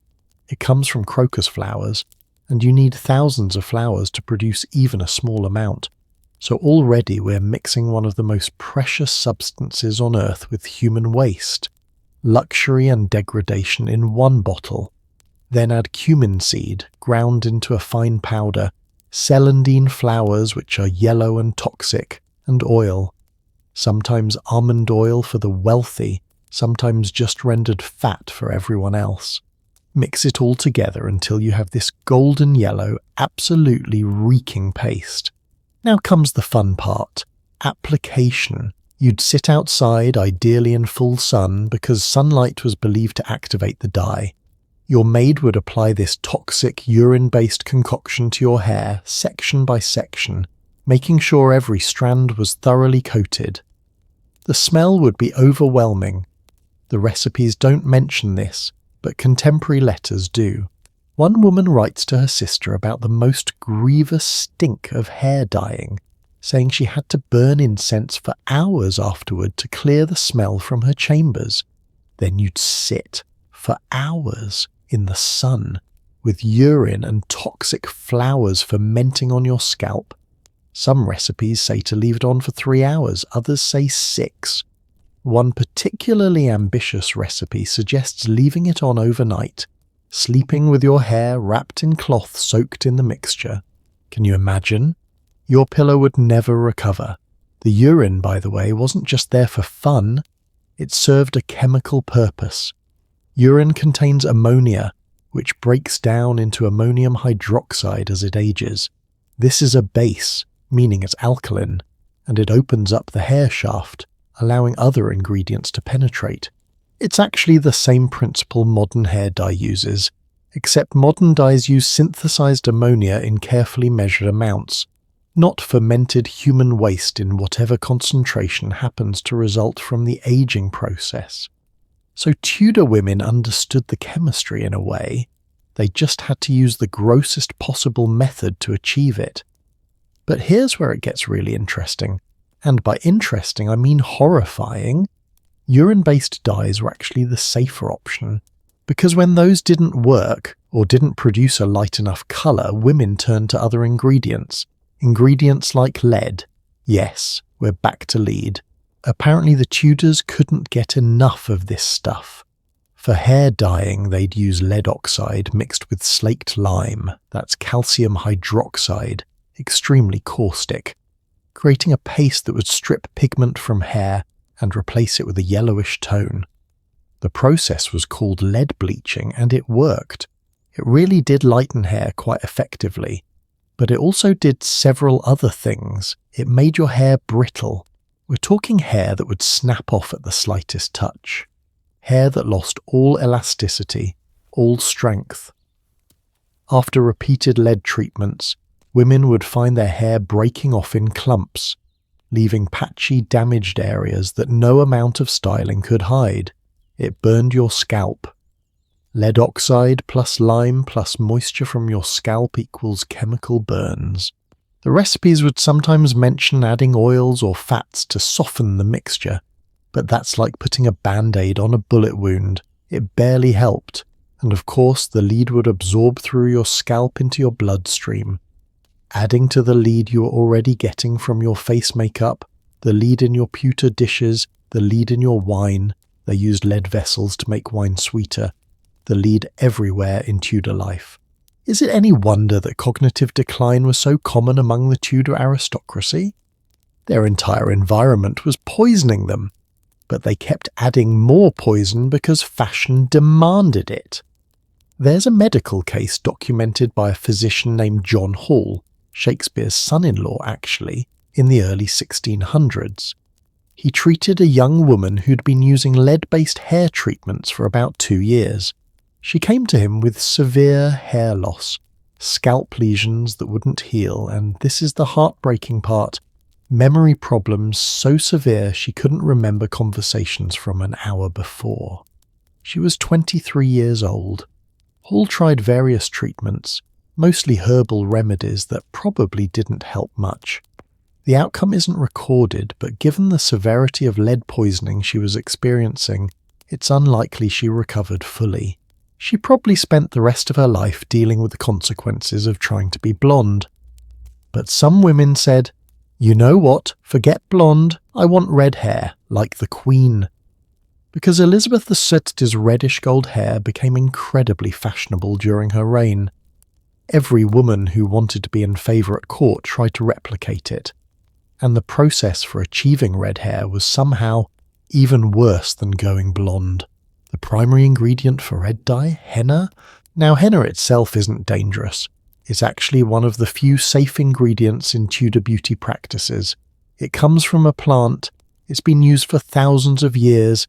It's still used today for temporary tattoos and hair dye. Henna is fine, but the Tudors couldn't just use pure henna.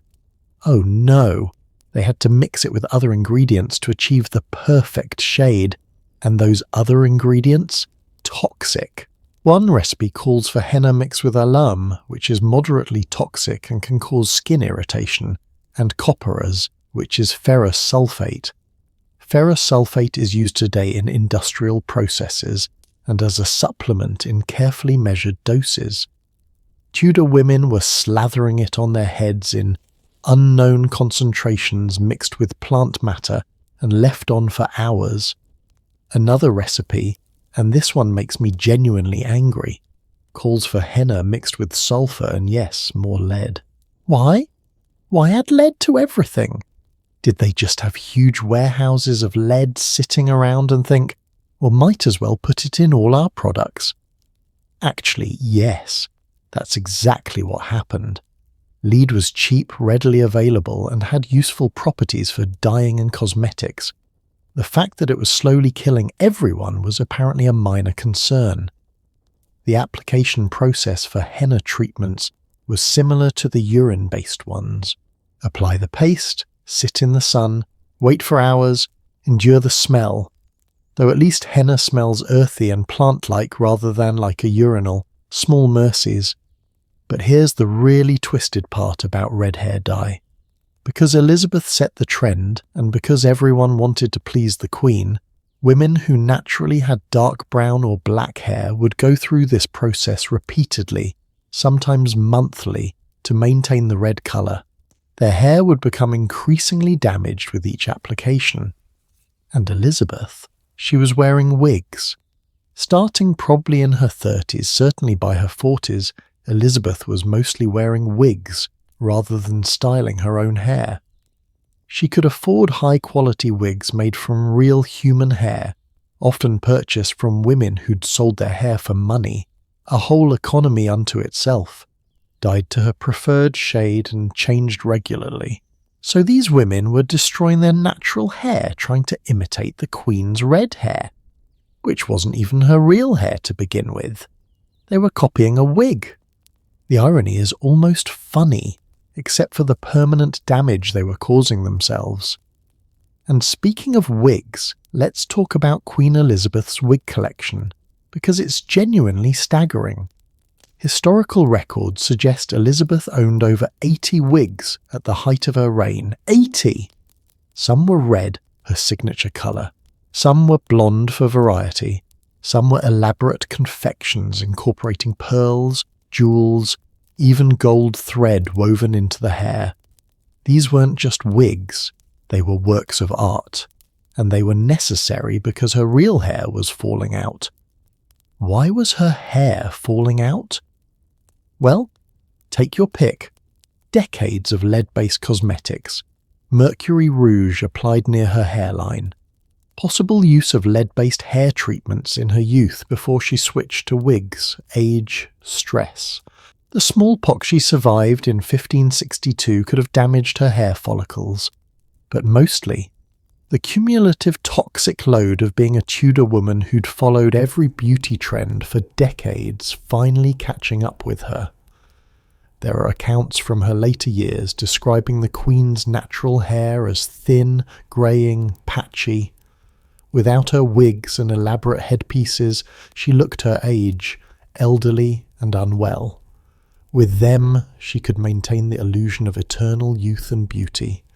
It's sad in a way. This woman who'd set so many fashion trends, who'd influenced an entire generation's beauty standards, was herself trapped by those standards. She couldn't appear in public without the armour of wigs and makeup. Her real self was hidden away, considered too damaged, too old, too real to be seen. But here's something I find really interesting. Not all Tudor women went along with the hair dye craze. There are references in letters and diaries to women who refused to dye their hair, who kept their natural dark brown or black hair despite it being unfashionable. These women were brave in their way.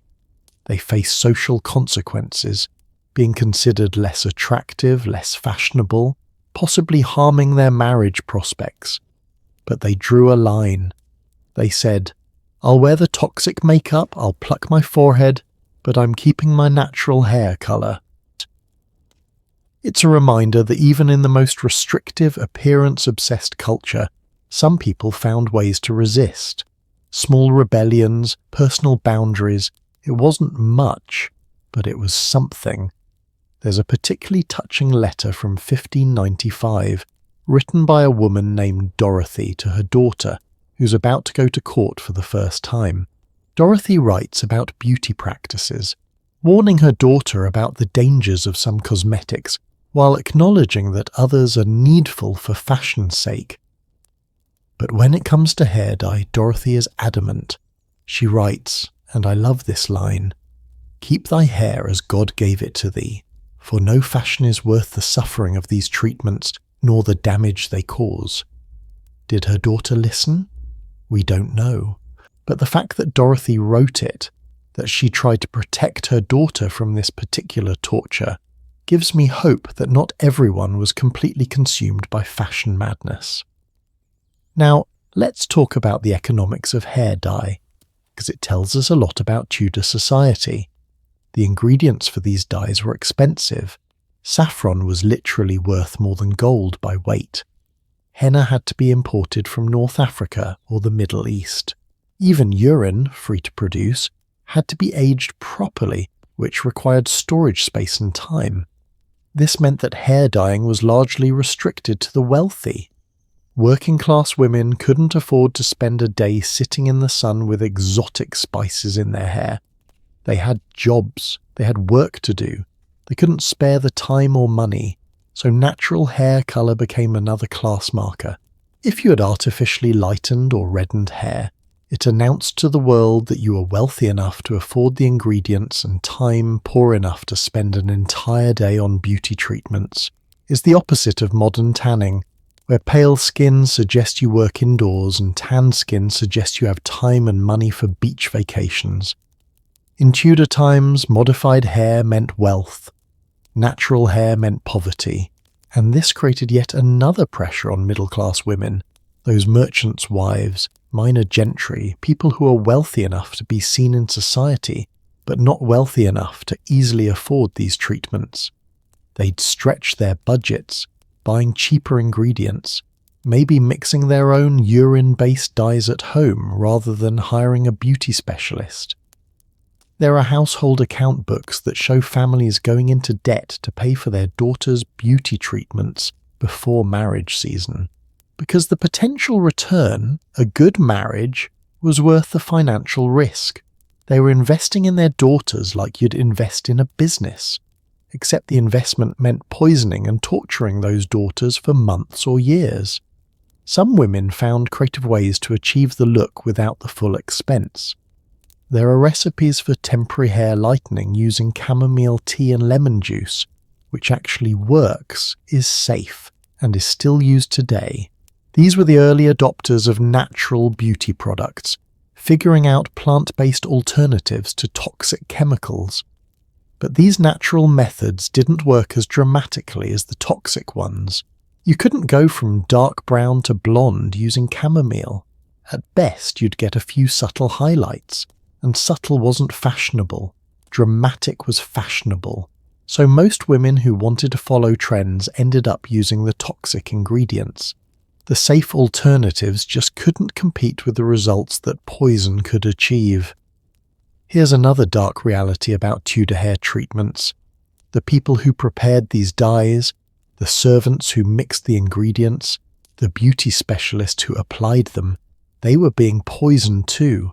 Handling lead compounds, breathing in sulfur fumes, dealing with caustic substances that could burn skin on contact. And unlike their wealthy employers, these workers couldn't refuse. It was their job. Their livelihood depended on it. There are almost no records of these workers' health outcomes. They weren't considered important enough to document.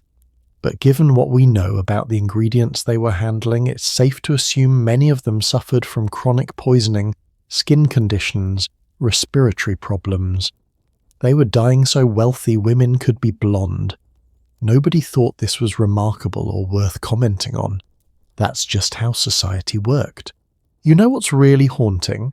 We have recipes for these hair dyes, detailed instructions passed down through household books and beauty manuals. We know exactly what they used and how they used it, but we don't have many accounts of what it felt like, what it was like to sit there for hours with these substances burning your scalp, reeking of ammonia, wondering if this time would be the time that caused permanent damage. The physical and emotional experience of these women is largely lost to us. We have the receipts, literally the recipes, but not the real stories. Although occasionally we get glimpses, there's a diary entry from 1588, written by a woman named Lettice, where she describes trying a new hair lightening treatment. She writes about the pain, most sharp like needles in my scalp, and the smell. such that I thought I might cast up my stomach. But then she writes about the result. How pleased she was with the lighter colour, how many compliments she received, how it was worth the suffering for the admiration it brought. And that right there, that's the tragedy. The suffering was real, the pain was real, the damage was real, but so was the social reward. The compliments, the attention, the validation that yes, you were beautiful, you were fashionable, you were doing it right. That reward kept them coming back, kept them enduring the pain, kept them risking their health. Because what's the alternative? Be natural and be invisible, have no social value, risk never marrying or marrying poorly. When you frame it that way, maybe hair dye made from urine and lead doesn't seem so unreasonable after all. Maybe it seems like the only rational choice in an irrational system. That's what gets me about all of this. These weren't stupid women. These weren't vain, silly women making foolish choices. These were intelligent people making calculated decisions based on the reality of their world. A world that valued their appearance over their health, their market value over their well-being. They weren't the problem. The system was the problem. And honestly, when I look at modern beauty culture, the pressure to be thin, to be young, to be flawless, I wonder how much has really changed. We're not using urine-based hair dye anymore, thank God, but we're still creating systems that profit from insecurity, still setting impossible standards, still asking people, especially women, to modify their natural appearance to be considered acceptable. We've just gotten better at hiding the damage. It's not as visible as Tudor lead poisoning, but it's there. Anyway, speaking of damage that's not immediately visible, we need to talk about something that Tudor women couldn't hide no matter how much makeup they wore or how perfect their hair was. Smell. Because here's the thing about all these beauty practices we've discussed. The lead makeup, the Mercury rouge, the hair dyes, the chemicals, they didn't exactly leave you smelling like roses. And in a time when bathing was rare and medical knowledge was limited, body odour was a real concern. So Tudor women developed an entire arsenal of perfumes, pomanders, and scented accessories to mask their natural smells and the chemical smells of their cosmetics. And some of these fragrance practices, they're going to surprise you. Some are actually lovely. Others are, well, you'll see, but that's what's coming up next.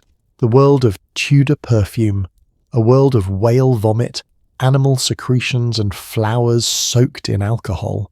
Because apparently even something as simple as smelling nice had to involve at least a few horrifying ingredients. Nothing was simple in Tudor beauty culture.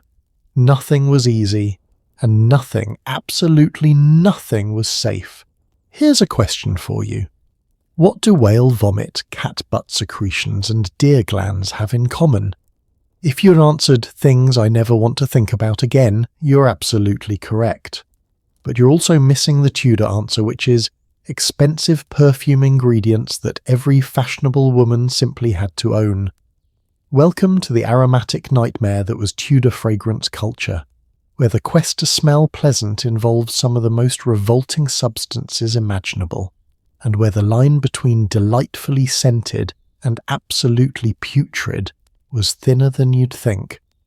Because here's the harsh reality we haven't fully addressed yet.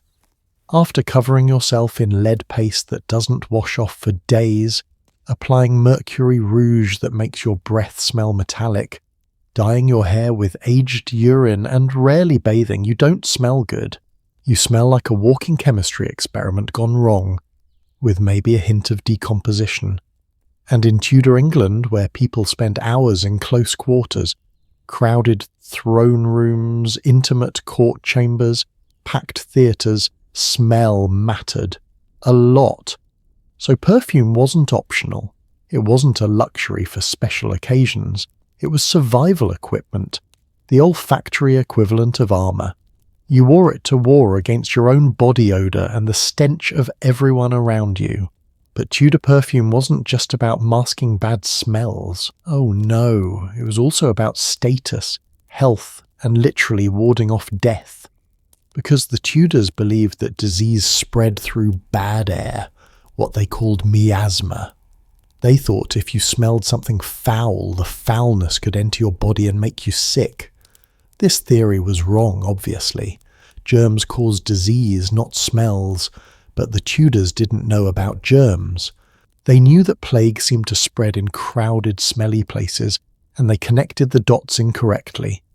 Bad smell equals bad air equals disease, so perfume became medicinal, protective. Carrying the right scent wasn't just fashionable, it could literally save your life. Or so they believed. This belief led to some of the most elaborate, expensive, and bizarre fragrance practices in history. Let me walk you through them, starting with the most iconic Tudor scent accessory, the pomander. Imagine a small ball about the size of a large walnut, made of gold or silver with intricate perforations covering its surface. It hangs from your belt or around your neck on a chain, and when you lift it to your nose, it releases the most wonderful, complex, spicy aroma. This is a pomander, and if you were a wealthy Tudor woman, you absolutely owned at least one. The name comes from the French pomme d'ambre, apple of amber, referring to ambergris, which is... Okay, let me just tell you what ambergris actually is. Ambergris is a substance produced in the digestive system of sperm whales. When a whale eats squid, which have hard, sharp beaks, those beaks can irritate the whale's intestines. So the whale's body produces a waxy substance to coat the irritating bits. Eventually the whale either vomits this up or poops it out. This glob of whale intestinal secretion then floats around the ocean for years, sometimes decades, being weathered by sun and salt water. During this time, it undergoes chemical changes that transform it from a foul-smelling black mass into a grey, waxy substance with an incredibly complex, sweet, musky aroma. And Tudor people would pay enormous amounts of money for it. We're talking prices that would make modern perfume seem cheap. A pound of high-quality ambergris could cost more than a skilled craftsman earned in a year. It was literally more valuable than silver, sometimes more valuable than gold. Why? Because ambergris had two properties that made it invaluable in perfumery. First, it had its own subtle, incredibly sophisticated scent. Sweet, earthy, marine, unlike anything else. Second, and more importantly, it made other scents last longer. It was a fixative, helping perfumes linger on skin and clothing for days instead of hours. So inside those ornate pomanders, nestled among the perforations, would be balls of ambergris mixed with other precious ingredients, musk, which we'll get to in a moment, civet, don't worry, that's coming too, cloves, cinnamon, nutmeg, all ground together and held by the waxy ambergris into precious aromatic balls. Wealthy women would have pomanders specifically designed with multiple compartments, each holding different scent combinations. One section might have rose and ambergris. Another might have spices and musk. You could adjust which section you held to your nose depending on your mood or the situation. These weren't just accessories. They were portable aromatherapy devices, status symbols, and believed to be literal plague prevention. Elizabeth I received pomanders as diplomatic gifts, commissioned custom designs, and rarely appeared in public without one. There's an inventory of her possessions from 1600 that lists 17 pomanders. 17! Made of gold, decorated with rubies and diamonds, each one worth a small fortune. Some were designed as skulls, memento mori, reminders of death, which is darkly appropriate given that she was wearing these to ward off death while slowly being poisoned by her cosmetics. But let's talk about the other ingredients in these perfumes, because ambergris, as revolting as its origin is, was actually one of the nicer components. Musk comes from the scent glands of male musk deer, specifically from a gland located near their genitals that produces a strong-smelling secretion the deer use to mark territory and attract mates. To harvest it, you had to kill the deer, remove the gland, dry it, and then grind it into powder. The result? An intensely animal, almost fecal smell in high concentrations, but diluted properly. It created this warm, sensual, skin-like aroma that made perfume smell intimate and human in a way that purely floral scents never could. Tudor perfumers understood this intuitively, even without modern perfume terminology. They knew that a touch of something slightly unpleasant, something animal, made the pretty floral scents more interesting, more compelling, more real. But here's the problem. To get that touch of musk, you had to use actual musk, which meant killing deer, lots of deer. The demand was so high that musk deer populations were being decimated across Asia. Trade routes specifically developed to bring musk from Tibet and China to Europe. Entire economies were built on transporting deer genital glands halfway across the world. The things humans will do for luxury never cease to amaze me. And then there's civet. Oh, civet, this one's special. Civet comes from civet cats, which aren't actually cats. They're mongoose-like creatures native to Africa and Asia. These animals have scent glands that produce a thick yellowish secretion with a smell that can only be described as, well, imagine the worst cat litter box you've ever encountered, multiply it by 10 and add some rotting cheese. In its pure form, civet is genuinely one of the most unpleasant smells on earth, but diluted to about 1 to 2%. It adds this incredible depth and sensuality to perfumes. It makes them last, it makes them interesting, it makes them smell expensive. So civet became extremely valuable. And unlike musk, you didn't have to kill the animal to harvest it. You could keep civets in captivity and extract the secretion regularly, which sounds more humane until you learn about the conditions these animals were kept in. Tiny cages, stressed and unhappy, prodded regularly to stimulate secretion production. There were civet farms throughout Africa and Asia supplying European demand. The animals lived miserable lives so European aristocrats could smell sophisticated. It's one of those historical realities that makes you feel complicit just knowing about it.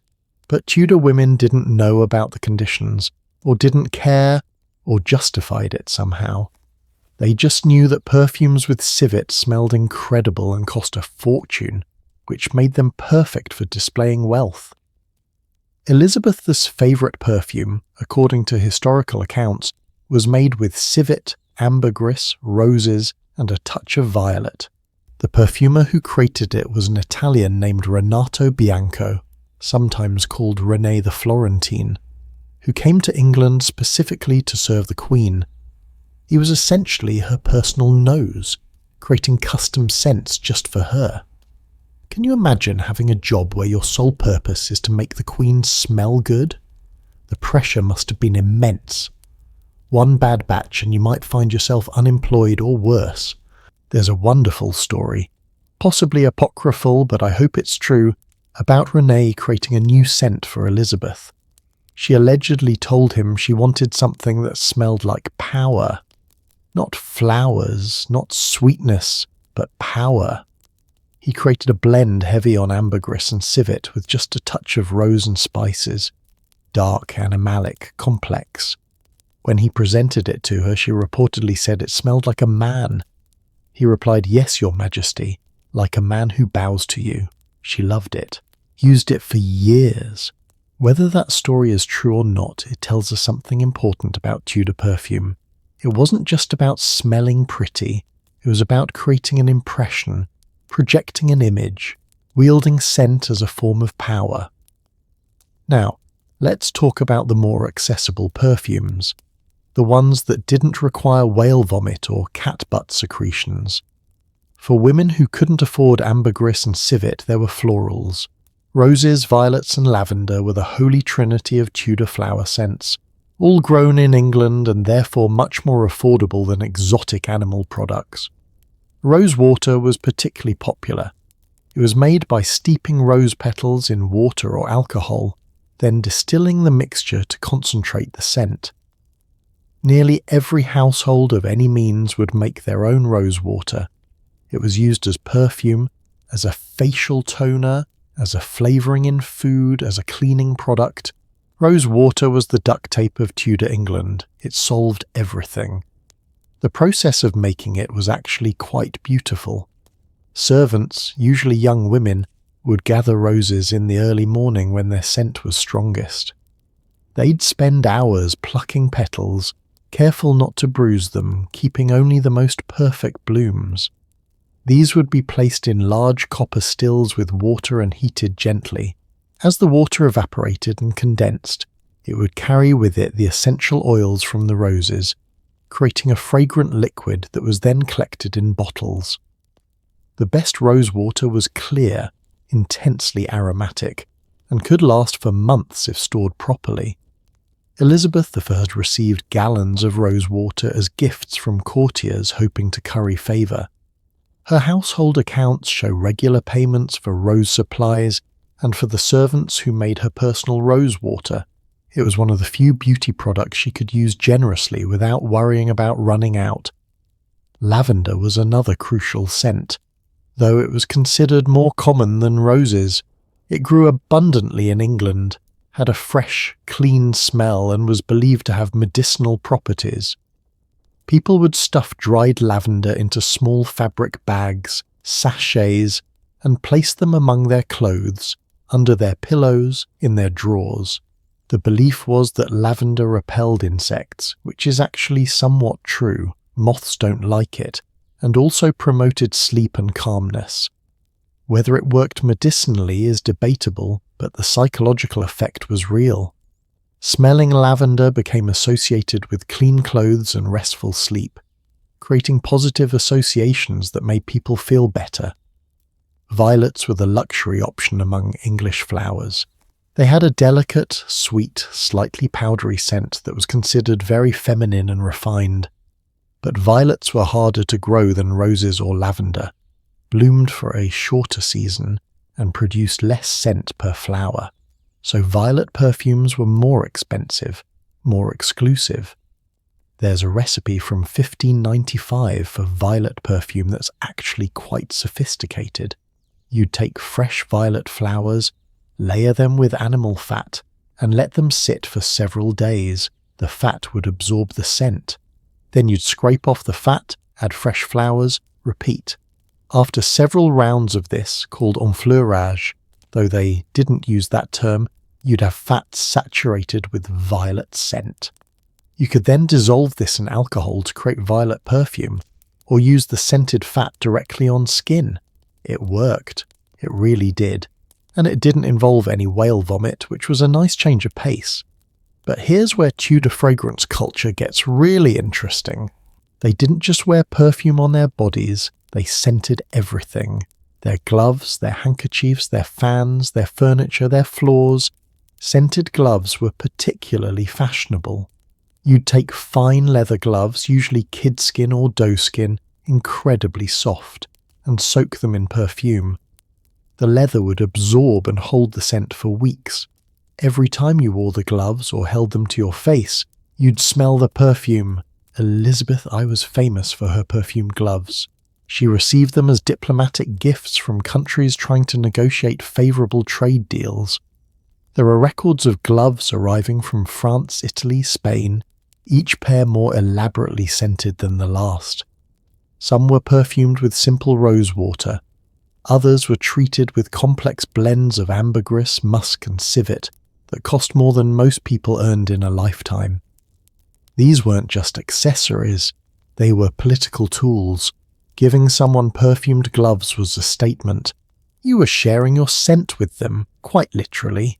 It created intimacy, obligation, connection. Elizabeth would often give her own perfumed gloves as gifts to favoured courtiers. To receive gloves that the Queen herself had worn, that carried her personal scent. That was a huge honour. Men would keep these gloves for years, treasure them, occasionally lift them to their noses to remember being close to power. It's both romantic and deeply weird when you think about it. Imagine your boss giving you their used scented gloves as a gift and you being thrilled about it. But the most bizarre scenting practice? Floor rushes. Tudor floors, even in wealthy homes, were often covered not with carpets but with rushes. These were basically dried reeds and grasses strewn across the floor to provide some cushioning and absorb moisture and spills. The problem was that rushes also absorbed every gross thing that happened on them. Spilled food, drink, bodily fluids if someone got sick, dog droppings if you had hunting dogs in the house, which most people did, and people didn't change these rushes daily. Sometimes they'd go weeks or even months between full changes, just adding fresh rushes on top of the old ones. The bottom layers would become a fermenting compost of disgustingness. Contemporary visitors to England often commented on this. A Dutch scholar named Erasmus visited in 1530 and wrote about it with barely disguised horror. He described the rushes as containing an ancient collection of beer, grease, fragments of fish, and other filth not fit to be mentioned. Lovely. So what did people do to combat the stench of their floors? They scattered herbs and flowers among the rushes. Lavender, mint, rosemary, chamomile, anything fragrant and cheap enough to use in quantity. Walking across these floors would crush the herbs, releasing their scent and temporarily masking the underlying rot. It was aromatherapy by necessity. You couldn't fix the fundamental problem that you were living on top of a garbage heap, but you could make it smell slightly less terrible. Some wealthy households would scatter rose petals mixed with rushes for special occasions.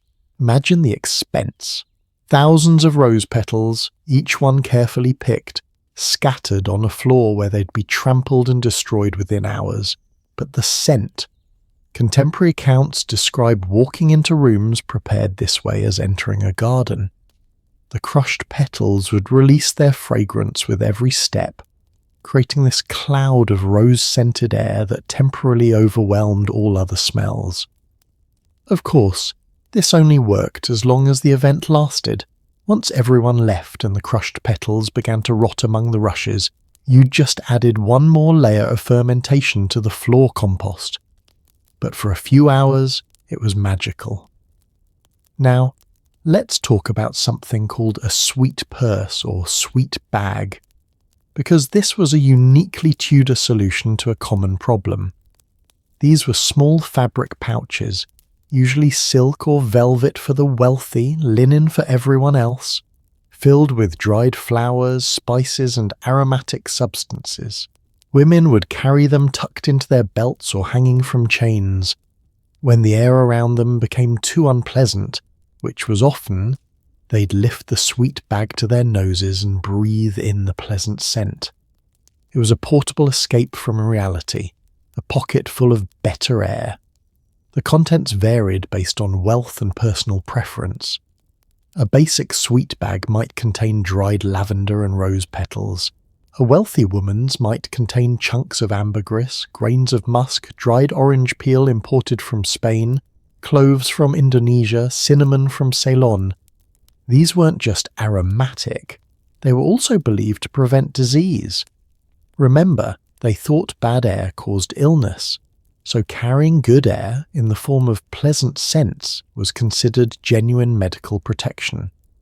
During plague outbreaks, sweet bags became essential equipment.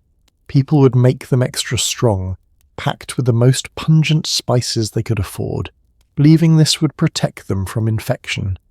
Physicians would stuff their plague doctor masks with aromatic herbs for the same reason. It didn't work, of course. Perfume doesn't prevent bacterial infection, but the psychological comfort must have been significant. In a time when people were dying by the thousands and nobody understood why, having something, anything you believed might protect you mattered. There's a heartbreaking inventory from a plague year, 1563, listing the possessions of a young woman who died. Among her belongings, 3 sweet bags, each containing increasingly expensive ingredients. She'd clearly escalated her protective measures as the plague worsened. investing more money in stronger scents, hoping it would save her. It didn't. But beyond the medical beliefs, beyond the status symbols, beyond all the practical reasons for perfume, there was something else at play, something more human and understandable. These women lived in their own smell all the time, the lead makeup that never washed off, the mercury that made their breath metallic, the hair dye that left them reeking of ammonia, the body odour from infrequent bathing. They knew how they smelled. They knew it wasn't pleasant. And perfume gave them a moment of olfactory relief, a chance to smell something beautiful instead of the toxic reality of their beauty routine.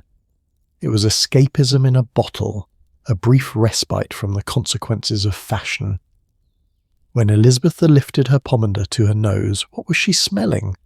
Yes, ambergris and civet and roses, but wasn't she also escaping, just for a moment, from the smell of her own decay? From the lead that was rotting her teeth and the mercury that was destroying her mind? The perfume was a lie in a way. It covered up truth. But sometimes maybe we need lies like that. Sometimes the truth is too harsh to face constantly. These women were slowly poisoning themselves in pursuit of beauty, and they knew it. On some level, even if they couldn't articulate it, even if they denied it publicly, they knew. The evidence was in their mirrors, in their bodies, in the teeth they spat into bowls, and the hair that came out in clumps. But they had their perfumes, their pomanders and sweet bags and scented gloves. These small, beautiful things that said, "Yes, I'm dying slowly, but I still smell like roses." It's tragic and human and somehow perfect in its imperfection. You know what strikes me about all of this? The effort. The sheer exhausting effort required to meet Tudor beauty standards. Hours of preparation, toxic substances, painful procedures, enormous expense. And then, on top of all that, you had to smell good too. Because if you did everything else right but smelled wrong, all that effort was wasted. It's exhausting just thinking about it. But we're not done yet, because there's one aspect of Tudor beauty we haven't fully explored. One daily ritual that was both the most basic and somehow the most revealing about how these women lived. Bathing. Or rather, the deliberate avoidance of bathing, the medical theories that convinced people water was dangerous. The elaborate workarounds they developed to stay cleanish without actually getting wet. And trust me, once you understand Tudor bathing practices, or the lack thereof, everything else we've talked about is going to make even more sense. The perfume, the layers of makeup that never came off, the acceptance of chronic body odour, it's all connected to their relationship with water. So let's dive into the Tudor bathing debate. And I promise you, after hearing about their hygiene practices, you will never, ever complain about having to shower again. Queen Elizabeth, I famously declared that she bathed once a month, whether she needed it or no. Once a month. And she was considered unusually fastidious for this. She was seen as almost obsessively clean. Some courtiers thought her frequent bathing was eccentric, possibly even dangerous to her health. Let that sink in for a moment. The Queen of England, one of the most powerful people in the world, bathed 12 times a year, and people thought she was overdoing it. Welcome to Tudor hygiene, where water was viewed with suspicion, bathing was considered medically risky, and most people spent their entire lives significantly dirtier than any modern person can truly imagine. Now, I know what you're thinking. They must have been disgusting. They must have smelled terrible. How did anyone stand it? And you're right. By modern standards, they were absolutely filthy. But here's the thing. Everyone was equally filthy. When everyone around you smells bad, your nose adjusts. The smell becomes normal. It's only the outliers, the especially foul or the unusually clean, who get noticed. But before we judge them too harshly, we need to understand why they avoided bathing. Because it wasn't just laziness or lack of awareness. It was based on deeply held medical beliefs that, while completely wrong, made sense within their understanding of how bodies worked. The Tudor medical establishment believed that water, especially hot water, was dangerous, actively medically dangerous. Their reasoning went like this: your skin has pores, tiny openings.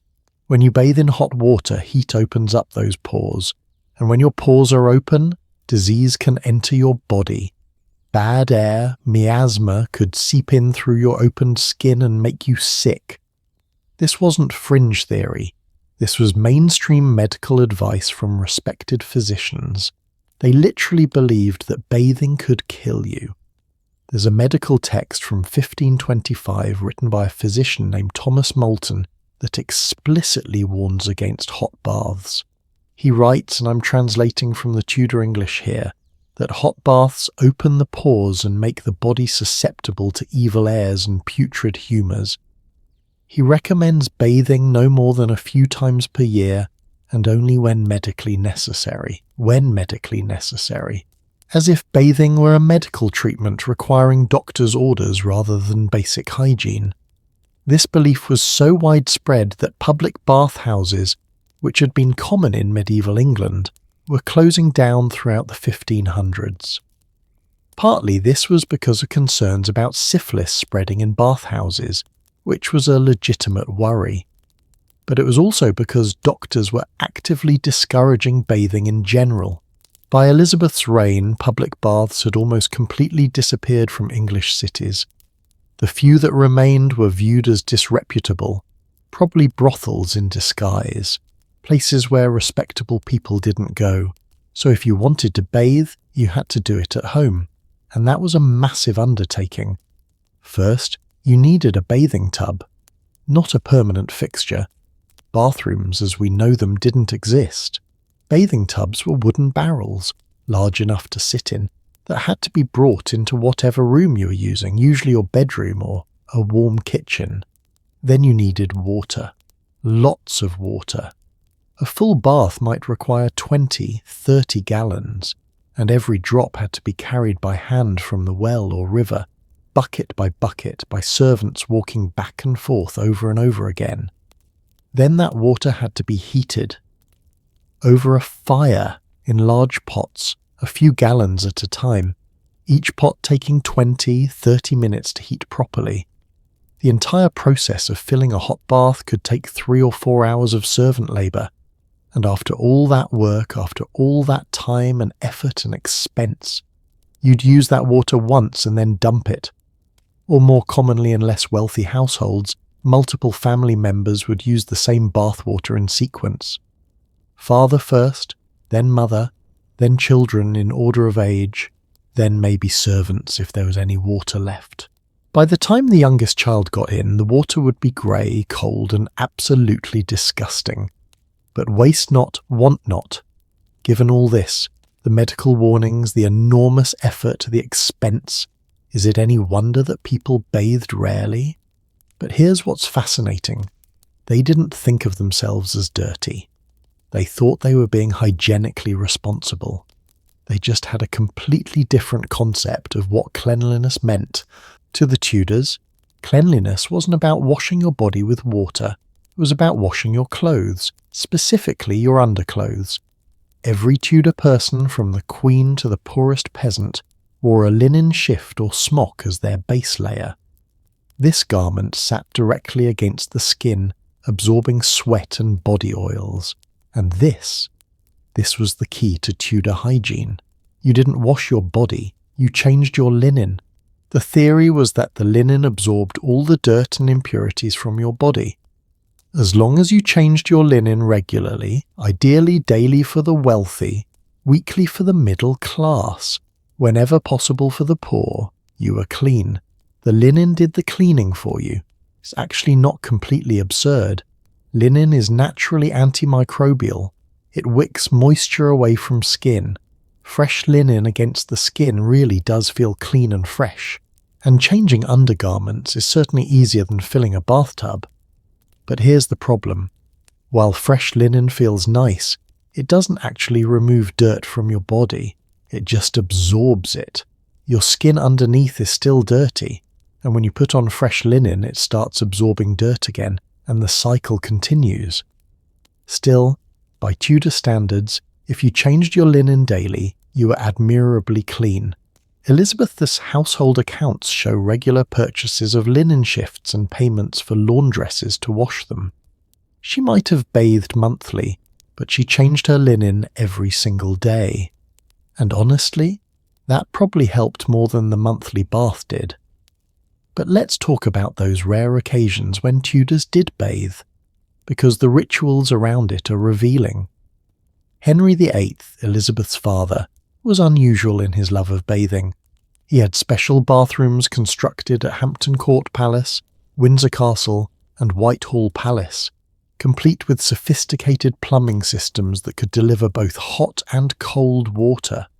His bath at Hampton Court is particularly impressive. It had taps, actual taps, that could be turned on and off to control water flow. It had a heating system involving pipes and a furnace. For the 1530s, this was cutting-edge technology. It was the Renaissance equivalent of a high-tech smart shower. Henry would bathe multiple times per week, sometimes even daily, which his physicians thought was reckless and possibly damaging to his health. There are medical notes expressing concern about his bathing habits, suggesting that all this water exposure might be weakening his constitution. Of course, Henry had many health problems in later life: leg ulcers, obesity, possible syphilis, various infections, none of which had anything to do with bathing. But some of his physicians probably blamed the baths anyway, because that's what their medical training taught them. Elizabeth inherited some of her father's attitudes toward cleanliness, though she was more moderate. Once a month, bathing seemed to be her compromise between her father's excessive cleanliness and medical advice warning against too much water exposure. When she did bathe, it was an elaborate ritual. The bath would be prepared in her private chambers. The water would be scented with herbs and flowers, rose petals, lavender, maybe some expensive imported orange blossoms if it was a special occasion. A cloth would be placed in the bottom of the tub so the wood wouldn't be too rough on her skin.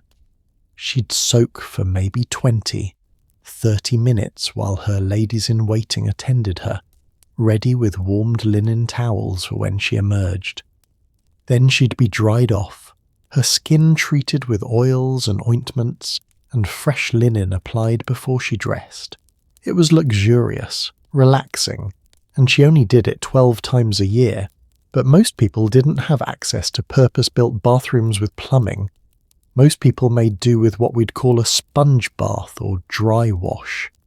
You'd fill a basin with water, didn't need to be hot, just clean, and use a cloth to wash the parts of your body that needed it most. Face, hands, armpits, feet, private areas, the essentials. This was called washing to distinguish it from bathing, which meant full immersion. This daily washing was encouraged by medical advice. It didn't involve opening your pores with heat, so it was considered safe. And it was practical.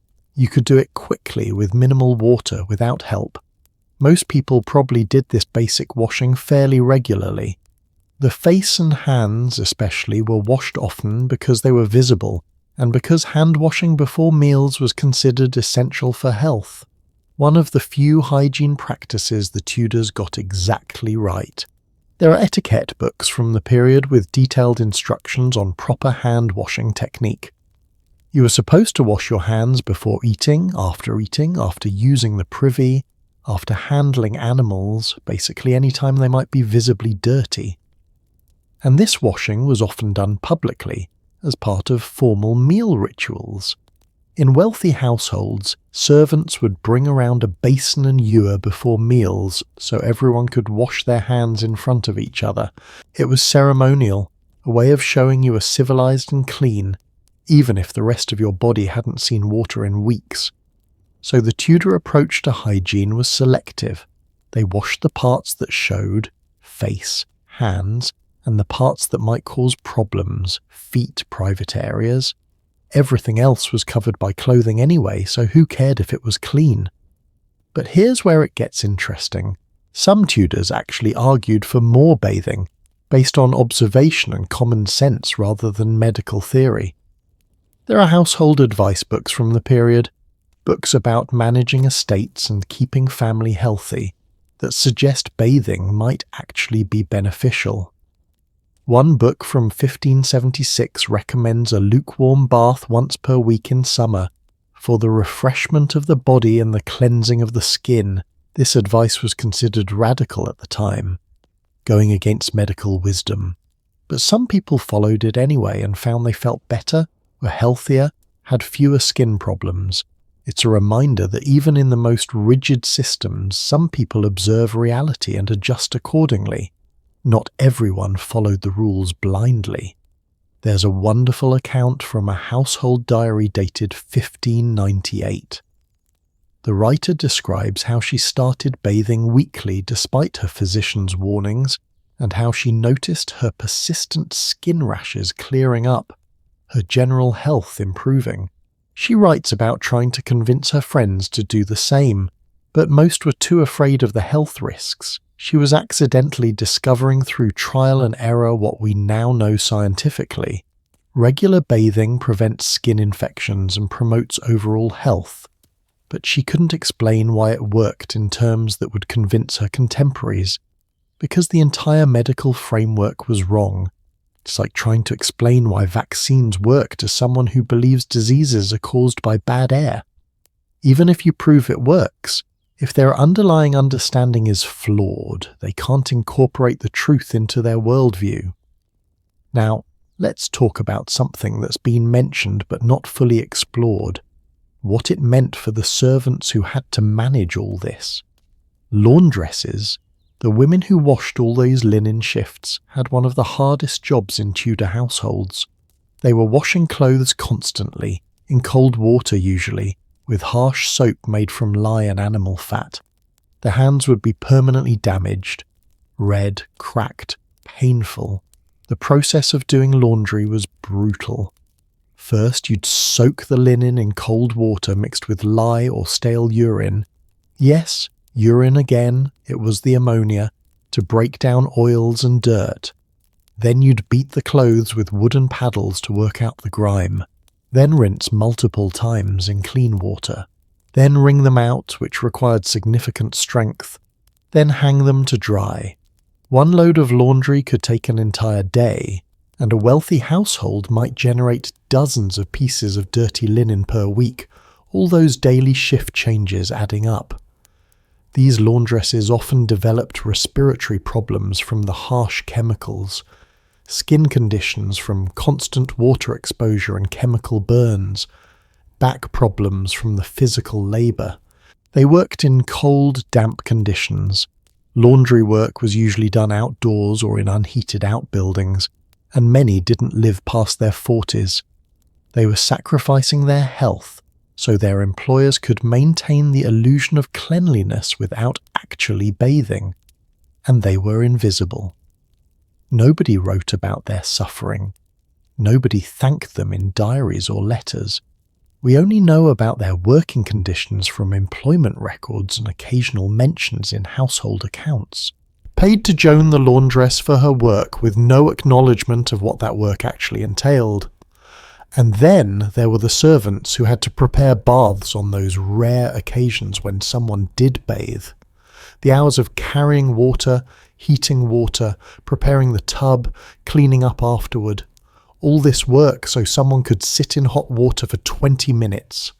There's a household account from 1605 that lists payment for 3 serving maids for preparation of Lady Catherine's bath. 3 people. For 1 bath, the entry notes they worked for 4 hours preparing it and 2 hours cleaning up afterward. 6 person-hours of labour for 1 20-minute bath. No wonder people bathed rarely. The human cost alone was staggering. But beyond the practical and medical reasons for avoiding baths, there was something else at play. Something psychological that made the lack of bathing not just acceptable but somehow appropriate. In Tudor culture there was this idea that suffering and discomfort were virtuous, that too much comfort, too much pleasure was sinful. Asceticism, denying yourself physical pleasures, was considered spiritually beneficial. This was rooted in medieval Christian thought.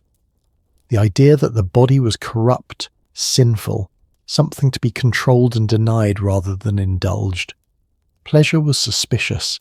Pain was purifying, so not bathing became in a weird way a form of virtue. Enduring your own body odour, your dirty skin, your physical discomfort, this was seen as a kind of moral strength. You weren't giving in to the sin of caring too much about your physical comfort. Elizabeth I might have framed her monthly bathing as a medical necessity or a practical cleanliness measure, but she probably also felt that bathing more would be self-indulgent, sinful even. This is hard for modern people to understand. We associate cleanliness with virtue. Cleanliness is next to godliness, right? But for Tudors, the equation was different. Too much attention to the body, including keeping it too clean, suggested vanity, worldliness, sin. The irony, of course, is that they were absolutely obsessed with their appearance. All those cosmetics, hair treatments, elaborate clothing, they cared intensely about how they looked, but they framed it as social necessity rather than personal indulgence. You weren't putting on toxic makeup because you were vain. You were doing it because social success required it. It wasn't about you. It was about your family's honour, your marriage prospects, your place in society. But bathing, that was just for your own comfort, just for you to feel clean. That was vanity. That was suspicious. The cognitive dissonance is stunning when you think about it. Poisoning yourself with lead and mercury for beauty is necessary and virtuous. But washing your body with water is self-indulgent and dangerous. This is what happens when a culture's values get twisted up in contradictions. You end up with systems that make no sense, where people harm themselves while avoiding things that would actually help them. And you know what's really sad? Some of the health problems that were endemic in Tudor society could have been solved or reduced by better hygiene. Skin infections, lice infestations, various contagious diseases, all of these would have been less common with regular bathing, but because the medical establishment believed bathing was dangerous, people suffered unnecessarily. They treated the symptoms, skin infections, rashes, itching, with various ointments and remedies, never addressing the underlying cause. They needed to wash more. There are medical texts describing elaborate treatments for skin conditions that could have been cured by soap and water. Herbal poultices, mercury rubs, yes, more mercury. Complex diets designed to balance the humours. Everything except the simple, obvious solution: bathe regularly. It's frustrating from a modern perspective, but we have to remember they didn't know what we know. They were working within a flawed medical system, doing the best they could with the information available. And that's true of all the beauty practices we've discussed. These women weren't stupid or vain or self-destructive by nature. They were working within systems, medical, social, cultural, that gave them bad information and impossible standards. They were told lead makeup was safe and necessary. They were told bathing was dangerous.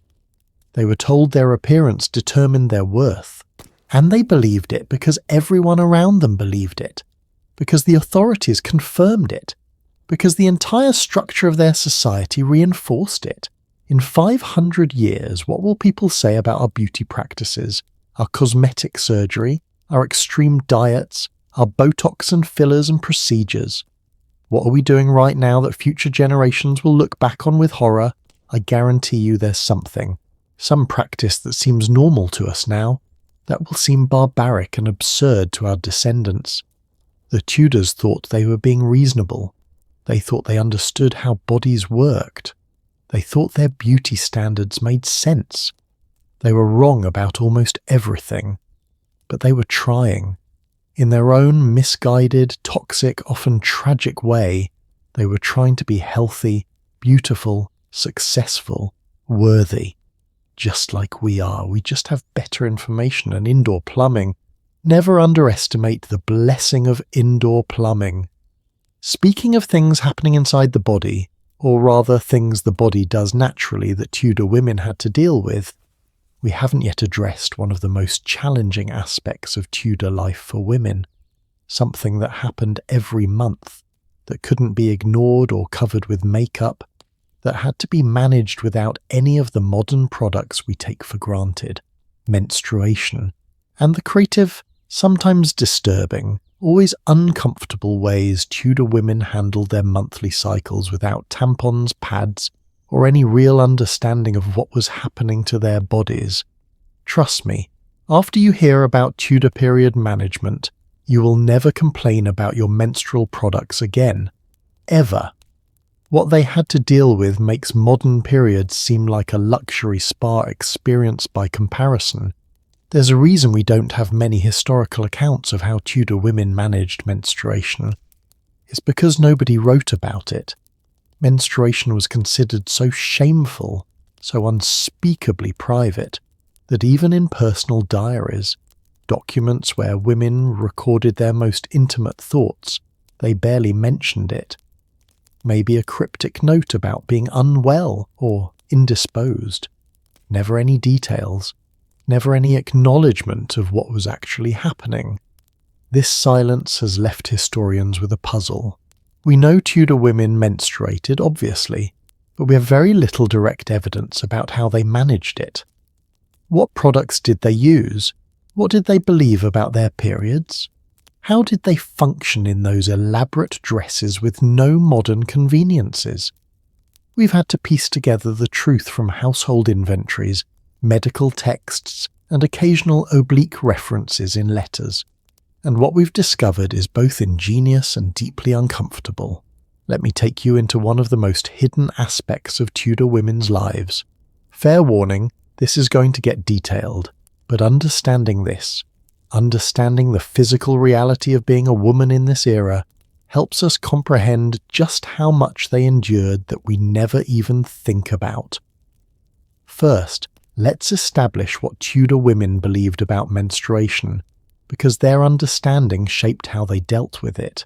The medical theory of the time said that menstrual blood was impure, not just in a spiritual sense, though there was definitely religious shame attached, but medically impure. They believed menstrual blood was corrupted humours, excess bad blood that the body needed to purge monthly to stay healthy. This wasn't unique to Tudor England. Many cultures throughout history have viewed menstruation as impure or polluting, but the Tudor version had some specific twists. They believed that if menstrual blood wasn't expelled properly, it could poison you from the inside. It could rise up into your brain and cause madness. It could affect your humours and cause illness. Regular menstruation was considered essential for female health. They got that part right, actually, but the blood itself was considered toxic. Women who'd stopped menstruating due to pregnancy or menopause were sometimes viewed with suspicion. That old stereotype of bitter, dangerous old women, partly rooted in the belief that postmenopausal women had all that toxic blood trapped inside them, making them angry and unpredictable. It's absurd and deeply misogynistic when you understand the reasoning behind it. But this belief that menstrual blood was impure meant that managing your period was about more than just practical hygiene. It was about containing something dangerous, preventing it from contaminating others or your environment. So what did they actually use? The most common term we find in household records is vallops or wallops, which might be a corruption of the words fluttering rags. These were pieces of cloth, usually linen, that women used to absorb menstrual blood. In The Tudor Tailor, a book about reconstructing Tudor clothing based on historical evidence, researchers found references in Queen Elizabeth's household accounts to payments for vallops of linen. These were recorded alongside other intimate items, suggesting they were menstrual supplies. The linen would be cut into rectangular pieces, maybe 8, 10 inches long and 6 inches wide. Some women would fold them into pads, but here's where it gets really interesting. Evidence suggests many women rolled them into cylinders, essentially creating primitive tampons. Yes, Tudor tampons made of linen. There are references in 17th century medical texts, just after the Tudor period, to women using rolled linen or cotton internally during menstruation. One medical manual from 1609 describes the practice matter-of-factly, suggesting it was common enough not to need explanation. The rolled linen would be inserted into the vagina to absorb blood internally. Sometimes these rolls were soaked in herbal mixtures first, tinctures that were supposed to have medicinal properties, though probably they just made everything smell like herbs instead of blood. Now, you're probably wondering, how did they keep these in place? Tudor women didn't wear underwear as we know it. They wore long linen shifts, then layers of petticoats and skirts over that. Nothing to hold a pad in place. This is where we get to another fascinating discovery. In the same household records that mention vallops, there are references to guirdeles, small belts or girdles made of linen or silk, equipped with hooks, buckles and eyelets. These were sanitary belts, medieval and Tudor menstrual management systems. A woman would wear one of these girdles around her hips, hidden under her shift. The vallops, the cloth pads, would be attached to the belt with ties or hooks, holding them in position between her legs. It's essentially the same principle as sanitary belts used in the early 20th century before adhesive pads were invented. Ingenious, really, but also profoundly uncomfortable. Imagine wearing one of these contraptions for 5 to 7 days. The linen rubbing against your skin, the bulk between your legs making it difficult to walk normally. The constant awareness that if the ties loosened, if the belt shifted, you'd have blood running down your legs with no way to quickly fix it in public. And remember, these women were expected to maintain perfect composure and grace, to move elegantly through court, to dance, to ride horses, to kneel for hours in chapel, all while managing their periods with strips of cloth tied to their waists. The physical discomfort must have been significant, but the psychological stress, knowing that any visible sign of menstruation would be considered shameful, disgusting, a failure of propriety, that must have been exhausting. Now let's talk about what happened to these vallops after use, because unlike modern disposable products, these had to be washed and reused, over and over, for years. The washing process was unpleasant to say the least. The cloth would be soaked first in cold water to release the blood. Hot water would set the stain permanently, then washed with harsh soap, beaten, rinsed multiple times, and hung to dry. This was usually done by the woman herself, or by a trusted servant, often an older woman past menstruating age, because there was such shame around the entire process that you couldn't just hand your bloody cloths to anyone. In wealthy households, noble women would have personal maids who handled this among their other intimate duties. These maids were sworn to secrecy about their mistress's bodily functions. Discretion was paramount, but for middle-class or poor women, you did it yourself, at night in private, hoping nobody saw. The wet cloths would be hidden away to dry, perhaps in your chamber where they wouldn't be noticed. Some women, according to scattered references, would use moss or wool instead of linen because these materials could be disposed of rather than washed. You'd stuff moss or wool into a cloth bag, use it, then bury or burn the contents afterward. This was more expensive. You needed new materials each month, but it saved the unpleasant washing process. It was a luxury option for those who could afford it, or who simply couldn't face the washing. And here's something that will make you grateful for modern pain relief. Tudor women had no good options for menstrual cramps. They used herbal remedies, chamomile tea, raspberry leaf tea, various tinctures made from local plants. Some of these probably helped a little. Chamomile has mild anti-inflammatory properties. Warmth helps with cramps, so hot herbal tea would provide some comfort, but for severe cramps, they basically had to endure them. Lie in bed if they could. Press heated stones wrapped in cloth against their abdomens. Drink wine to dull the pain. That was it. There are references in household records to women being indisposed or confined to chambers for a few days each month. Reading between the lines, these were probably women with severe period pain, taking to their beds because they literally couldn't function, and this created problems. Because if you were regularly incapacitated for a few days each month, people noticed. They made assumptions. Were you sickly, weak, less capable than other women? Your monthly cycle could affect your reputation and opportunities. So most women pushed through the pain. They wore their uncomfortable sanitary belts, managed their bleeding as discreetly as possible, and pretended everything was fine. Because the alternative, admitting you were struggling with women's troubles, carried too much shame. There's a heartbreaking entry in a diary from 1592 written by a woman named Mary. She describes suffering from the curse most grievously, but having to attend a family gathering where she was expected to dance. She writes about the pain, the fear that her vallops would shift or leak, the exhaustion of maintaining a pleasant expression while feeling terrible.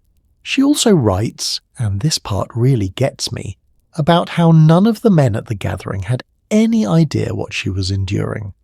To them, she was just another woman at the party. They had no concept of the physical reality of being female, the monthly suffering that half the population simply accepted as normal.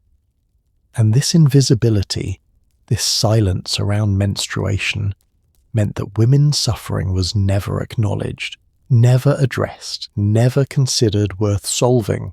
Men designed most Tudor medical treatments, men wrote the medical texts, and men didn't menstruate. So menstrual health was barely studied, poorly understood, and largely ignored. The treatments that did exist were often harmful. Some physicians recommended bloodletting to regulate the humours if a woman's periods were irregular or painful. Yes, they would drain additional blood from women who were already bleeding monthly. The logic doesn't hold up under any scrutiny, but it was standard practice. Other treatments involved herbal pessaries, little cloth bags filled with herbs that were inserted vaginally, supposed to draw out excess blood or regulate flow. Some of these herbs were genuinely toxic. One recipe calls for henbane, which is poisonous and can cause hallucinations, blurred vision, and death in high doses. So women were supposed to put poison inside their bodies to manage their periods. Because medieval medicine was just that wonderful. Now, let's talk about something that rarely gets mentioned. What happened when women's periods stopped due to pregnancy or menopause? Pregnancy, at least, was understood and generally viewed positively, assuming you were married. An absent period was one of the first signs of pregnancy, and this was welcomed in most cases. Your body was doing what it was supposed to do, but menopause, that was considered deeply problematic. Remember, Tudors believed menstrual blood was toxic waste that needed to be expelled. If you stopped menstruating but weren't pregnant, where was all that toxic blood going? It must be building up inside you, poisoning you from within. This led to some truly horrific medical treatments for menopausal women. Physicians would prescribe bloodletting to replace the missing menstruation, draining blood from veins to compensate for the blood that wasn't flowing naturally. They'd recommend herbs to try to restart menstruation, even though that's not physically possible once menopause has occurred. And the social consequences? Menopausal women were often viewed as having lost their femininity, their vitality, their value. They were seen as dried up, bitter, potentially mad from all that trapped toxic blood. It's no coincidence that the stereotype of the witch, the dangerous old woman with evil powers, often featured postmenopausal women. There was a connection in people's minds between stopped menstruation and spiritual corruption. It's disgusting when you think about it. Women were viewed suspiciously for having periods, unclean, impure, but also viewed suspiciously for not having periods, corrupted, dried up, dangerous. Women couldn't win. But let's return to the practical reality of managing periods with Tudor technology, because there are some specific situations worth discussing. What did you do during your period at court? When you had to attend formal functions, wear elaborate gowns, spend hours standing in the presence of the Queen? The answer is, you suffered and you hoped for the best. Those elaborate Tudor gowns with their multiple layers actually helped in one way. They were so voluminous that a bulky sanitary belt and cloth pad could be hidden underneath without showing. The farthingale, that structured underskirt we discussed earlier, created such a wide silhouette that anything underneath was invisible. But the weight and restrictive nature of those clothes while also wearing menstrual supplies? Miserable. You couldn't move freely, you couldn't sit comfortably. Those structured skirts didn't really allow sitting anyway, so you'd perch on the edge of chairs and hope nothing leaked. And if you did leak, if blood got on your clothes despite your precautions, you'd have to leave court immediately. Go home, change, have the garment cleaned. The shame would be enormous. Courtiers would gossip. Your reputation would suffer. So women lived in constant anxiety during their periods, checking and rechecking, terrified of any visible sign. It's no wonder some women chose to stay home during menstruation if they possibly could, claiming illness or indisposition. There are records of ladies-in-waiting requesting leave from court for female indisposition each month. Elizabeth I, who dealt with the same issues herself, usually granted these requests without question. She understood, even if she couldn't publicly acknowledge what was really happening. Now, here's something interesting. Some women used menstruation as an excuse to avoid unwanted obligations. There's a wonderful letter from 1587 where a woman writes to her sister explaining how she avoided attending a tedious court function by claiming she was indisposed with women's troubles. She wasn't actually menstruating, but she knew nobody would question it or ask for details. The shame and secrecy around periods meant it was the perfect excuse. She even jokes in the letter about the one advantage of being a woman, that there's a socially acceptable reason to excuse yourself from unpleasant duties that men don't have access to. It's a small rebellion, using the system's shame against itself. I hope she got away with it multiple times. But for all the practical challenges and social shame, there was one aspect of Tudor menstrual management that was surprisingly sophisticated: the understanding that hygiene mattered. Even without knowing about bacteria or infection, Tudor women understood that cleanliness during menstruation was important. Medical texts from the period recommend washing the genital area daily during your period with warm water and herbs. Some texts specifically recommend herbs like rosemary and lavender, which we now know have mild antimicrobial properties. They couldn't explain why these herbs helped, but they'd observed that they did. Women were also advised to change their valopes frequently, multiple times a day if flow was heavy. Again, they didn't understand bacterial growth, but they'd observed that leaving bloody cloth in place too long led to unpleasant smells and sometimes infections. So they got some things right, even without understanding the mechanisms. Practical observation leading to useful practices, even within a completely wrong theoretical framework. And you know what? These women were stronger than we sometimes give them credit for. Yes, they were trapped in a system of shame and silence. Yes, they had inadequate tools and no medical understanding. Yes, they suffered unnecessarily, but they managed. They developed solutions with the materials available. They supported each other in whispers and unspoken understanding. They endured monthly for decades of their lives and mostly kept functioning despite it. That takes a certain kind of quiet courage that doesn't often make it into history books. We remember the dramatic stuff, the battles, the politics, the grand gestures. But we forget the daily endurance, the monthly management of bodies that society pretended didn't exist except when it could shame them. Every woman at Elizabeth's court, every nobleman's wife, every merchant's daughter, every servant girl, they all dealt with this. All shared this experience. Even if they never spoke of it openly, it was a universal female reality that had to be hidden, denied, managed in silence.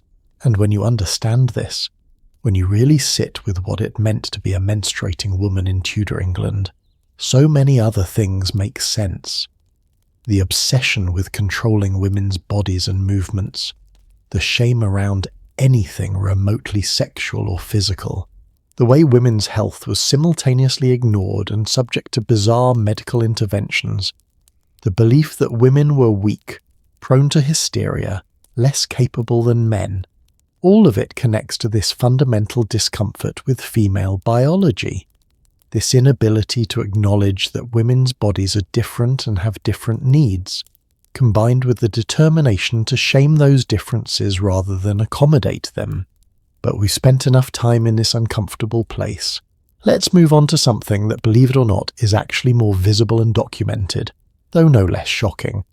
Because while periods had to be hidden, there was one aspect of Tudor women's appearance that couldn't be concealed, that was on display for everyone to see and judge: their fashion choices. Specifically, the architecturally structured garments that required literal construction to wear, that weighed up to 30 pounds, that took hours to put on and made basic human functions nearly impossible. We've touched on Tudor clothing before, but we haven't fully explored what it meant to be trapped inside these elaborate prisons of fabric and whalebone, unable to even dress yourself, dependent on servants for the most basic physical needs. And trust me, once you understand what Tudor fashion actually required, the pain, the restriction, the sheer physical burden of those clothes, you'll never complain about uncomfortable modern fashion again. What they wore wasn't just clothing, it was architecture, it was armour. It was a physical manifestation of how society viewed women: beautiful, ornamental, and fundamentally unable to function independently. Picture yourself getting dressed in the morning. You can do it in what? 10 minutes? 15 if you're really taking your time? Now imagine it takes 2.5 hours, and you can't do any of it yourself. Not one single item of clothing can you put on without help. You're literally helpless, standing there like a mannequin while other people construct an outfit around your body.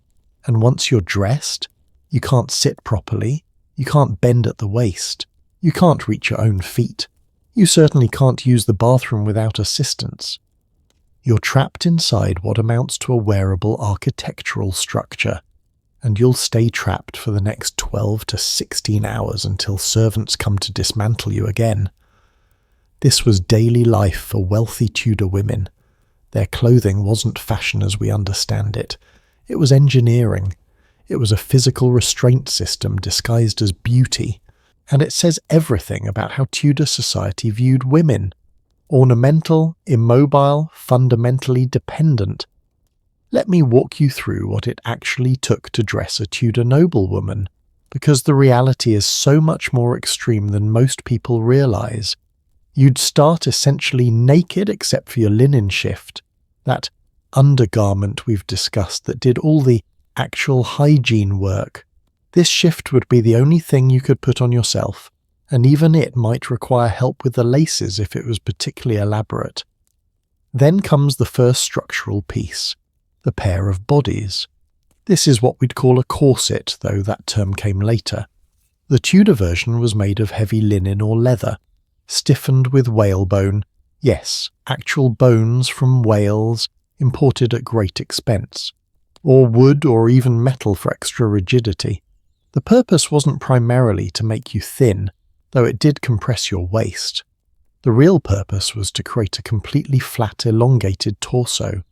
No curves, no natural shape, just a smooth, cone-shaped silhouette that was considered ideal. This garment laced up the front, pulled so tight you could barely breathe deeply. There are medical accounts from the period describing women fainting from tight-lacing their bodies, having their breathing restricted to the point of passing out. One physician in 1579 wrote a treatise warning against excessive compression, noting that he'd treated multiple women for bruising of the ribs and displacement of internal organs from overly tight bodies. His advice was largely ignored because, again, fashion trumped health. The whalebone or wood created a rigid structure that didn't bend. If you were wearing properly fitted bodies, you couldn't slouch, you couldn't curve your spine, you stood perfectly upright or not at all. Your posture was literally enforced by your underwear, and this was just the foundation. We're not even visible yet. Next came the farthingale. For women who don't know what this is, and men, you definitely don't, imagine a hoop skirt. But instead of flexible hoops, it's rigid wooden or metal circles, often covered in fabric and tied together with tapes. The Spanish farthingale, which was fashionable during most of the Tudor period, created a cone shape. Your skirt would spread out from your waist in a perfect geometric cone, making you look like an ambulatory bell. The French farthingale, which became popular later in Elizabeth's reign, was even more extreme. It created a flat shelf around your hips, like you were wearing a table. Your skirts would stick straight out from your waist for up to 18 inches on each side before dropping straight down. Can you imagine trying to navigate doorways, sit in chairs, move through crowded rooms? You couldn't judge where your body ended. The farthingale extended so far beyond your natural hips that you'd constantly be knocking into things, misjudging distances, getting stuck in spaces. There are accounts of women having to turn sideways to fit through doors, of special chairs being constructed with extra-wide seats to accommodate farthingales, of coaches being redesigned with wider doors so fashionable ladies could actually enter them. The entire physical environment had to adapt to accommodate this absurd fashion, and women had to adapt too, learning to move in completely unnatural ways. On top of the farthingale came the bum roll, and yes, that's the actual historical term. This was a padded roll worn around the hips to add even more volume, creating that exaggerated hip-to-waist ratio that was considered attractive. So let's count. You're wearing a linen shift, a rigid corset compressing your torso, a farthingale making you 3 feet wide, and a padded roll making you even wider. And we haven't even gotten to actual clothes yet. Now comes the kirtle. This was the main underdress made of expensive fabric, silk, velvet, brocade, and often visible through the open front of the gown worn over it. The kirtle had to be carefully arranged over all the structural undergarments, with the skirt spread just right over the farthingale to create the proper silhouette. Then the petticoats, multiple layers, each one adding warmth and volume. Wealthy women might wear 3 or 4 petticoats. Some historical reconstructions suggest the total weight of all these underskirts could reach 15 to 20 pounds. 15 to 20 pounds just in underskirts. We haven't even gotten to the main gown yet. Finally, the gown itself. This was the outer garment, the visible statement of wealth and status, made from the finest materials available. Silk velvet, cloth of gold, embroidered brocade. Heavy, elaborate, often trimmed with fur, decorated with jewels, embroidered with gold or silver thread. The bodice of the gown would fit tightly over the bodies underneath, following that rigid cone shape. It usually opened at the front to reveal the kirtle beneath, creating contrasting colours and textures. The sleeves were often separate pieces, tied or pinned onto the gown. This allowed for versatility. You could change your sleeves to create different looks without changing the entire gown. But it also meant more pieces to attach, more time spent dressing, more opportunities for something to come loose at an inopportune moment. And the weight of these gowns is staggering. Museum reproductions that attempt to recreate Tudor court dress using historically accurate materials consistently come in at £25–35 for the complete outfit. That's like wearing a small child on your body all day, while also being unable to breathe properly because your corset is too tight, and being unable to sit because your farthingale won't bend. There's an inventory from 1600 of Elizabeth D's wardrobe that describes one particular gown as being very heavy, such that Her Majesty requires assistance to walk when wearing it. The Queen of England needed help walking because her dress was too heavy. And this was considered normal, desirable even. The heavier and more elaborate your gown, the wealthier you appeared. But here's where it gets really interesting. And by interesting, I mean horrifying. Once you were dressed in this outfit, you couldn't perform basic human functions without help. Using the toilet, for instance, impossible to do alone. Those elaborate skirts, the rigid farthingale, the layers upon layers of fabric. None of it could be easily lifted or moved by the person wearing it. You literally needed servants to help you use the bathroom. There's a reason wealthy households had designated servants for intimate tasks, grooms of the stool for royalty, ladies' maids for noble women. These people helped with toileting because the clothes made independent toilet use physically impossible. Can you imagine the loss of dignity, the complete dependence? You couldn't even handle your own bodily functions in private. And for women dealing with menstruation, as we discussed earlier, this added another layer of complication. Checking your vallops, adjusting your sanitary belt, dealing with any leaks, all of this required assistance. Nothing was private, nothing was independent. Eating in these outfits was also challenging. That rigid corset compressed your stomach. There was literally less room for food.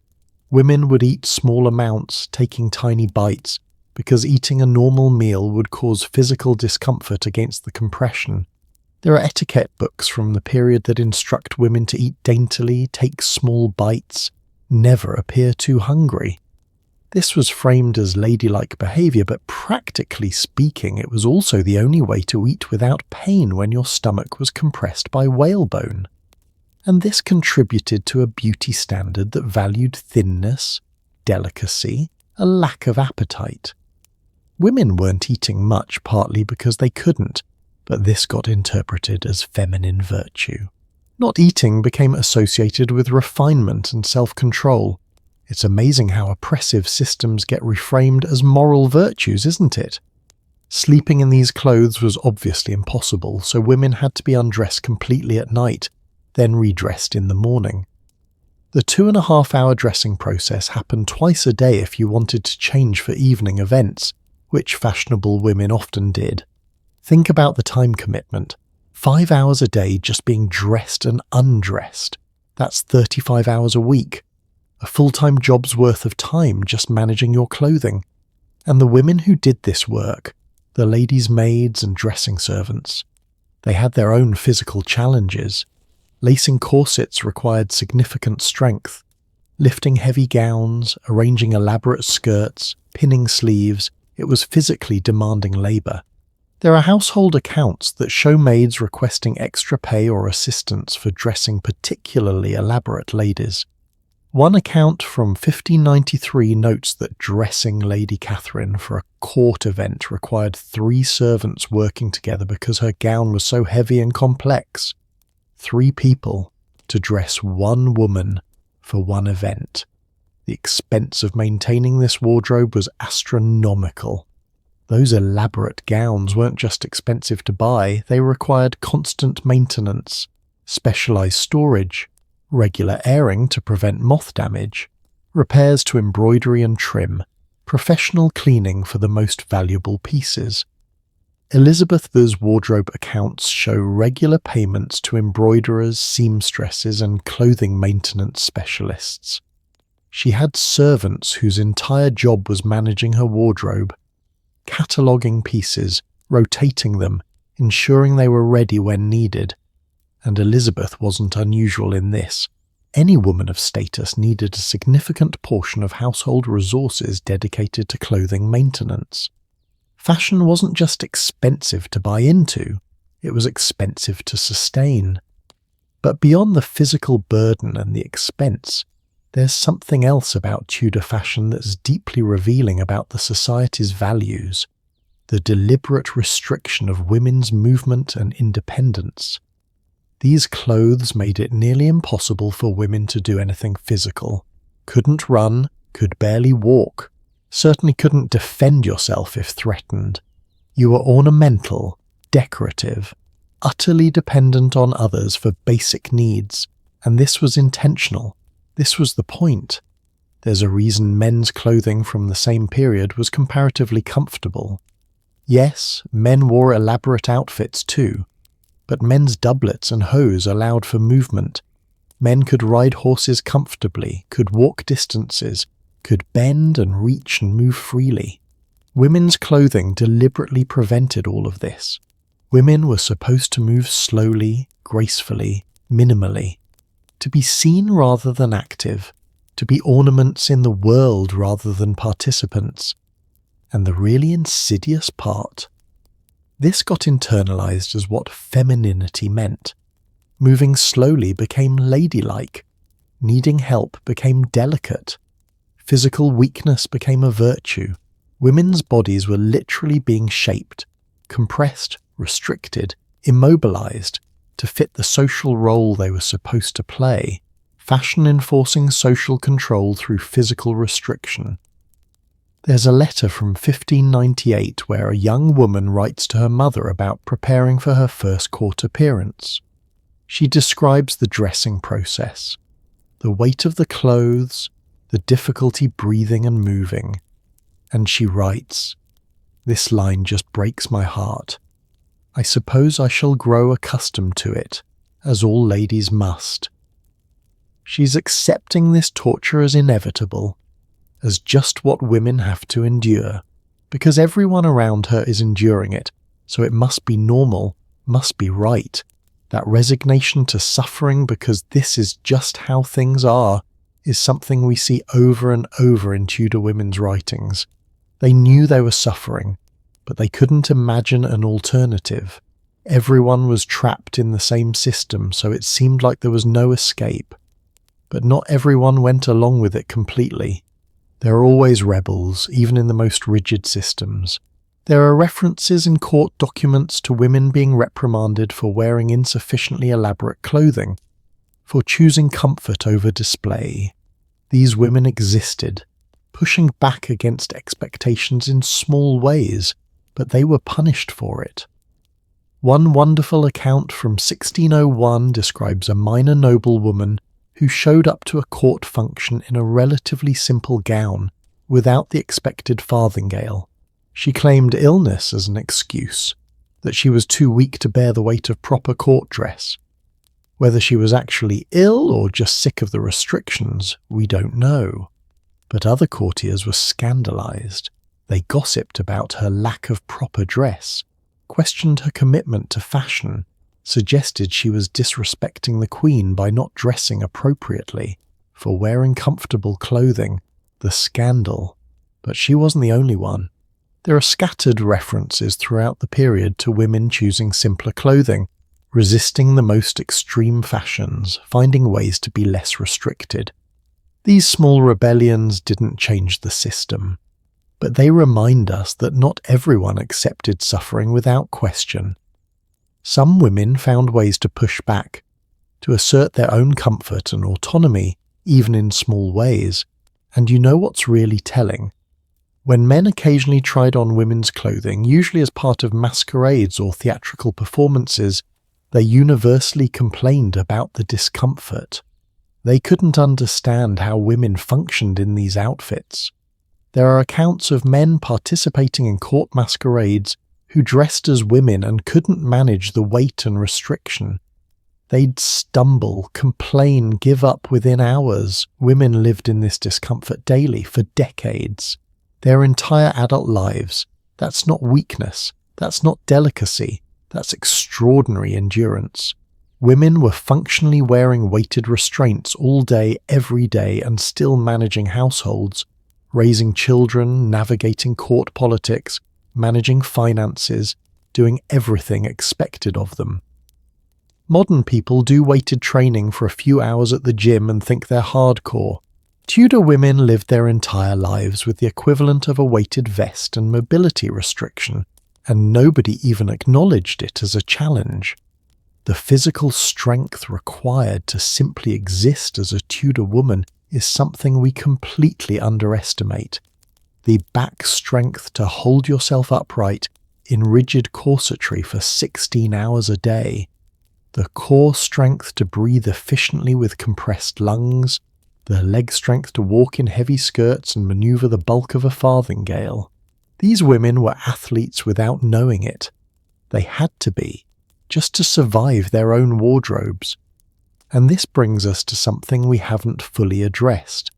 The ultimate expression of Tudor fashion, the final piece of the beauty puzzle, the accessories, jewellery and ornamental touches that completed the look and added yet more weight, more expense, more complication to an already overwhelming system. Because apparently wearing 30 pounds of clothing wasn't enough. You also needed to drape yourself in pearls, wear jewelled collars that weighed several pounds on their own, carry elaborate fans and pomanders, wear gloves that extended past your fingers, balance elaborate headpieces. The complete Tudor court outfit with all its accessories and jewellery could easily exceed £40. Some estimates for Elizabeth's most elaborate ensembles put the total weight at £50 or more. £50, that's a small adult. That's what they wore to look beautiful. And we haven't even talked about how all of this intersected with the cosmetics we discussed earlier. Imagine getting dressed for hours in heavy, restrictive clothing, then having your face painted with lead and mercury, your hair arranged in elaborate styles requiring pins and pieces and possibly a wig, all while being unable to breathe properly or move comfortably. The complete Tudor beauty experience was a full-body assault on comfort and health. From the inside out, from the skin to the outer layers, every single aspect was designed to transform the natural woman into an artificial ideal. And that ideal, it required near constant maintenance, significant wealth, complete dependence on servants, acceptance of daily suffering, and ultimately the sacrifice of health, comfort, and autonomy. But we're almost at the end of our journey through Tudor beauty secrets. There's just one more piece we need to examine, the culmination of everything we've discussed. What did it all look like together? When you combine the poisonous makeup, the elaborate hair, the perfumes, the restrictive clothing, the accessories, what was the complete picture? I want to show you what it really took to achieve the full Tudor court beauty look. The hours, the expense, the suffering, the team of servants required.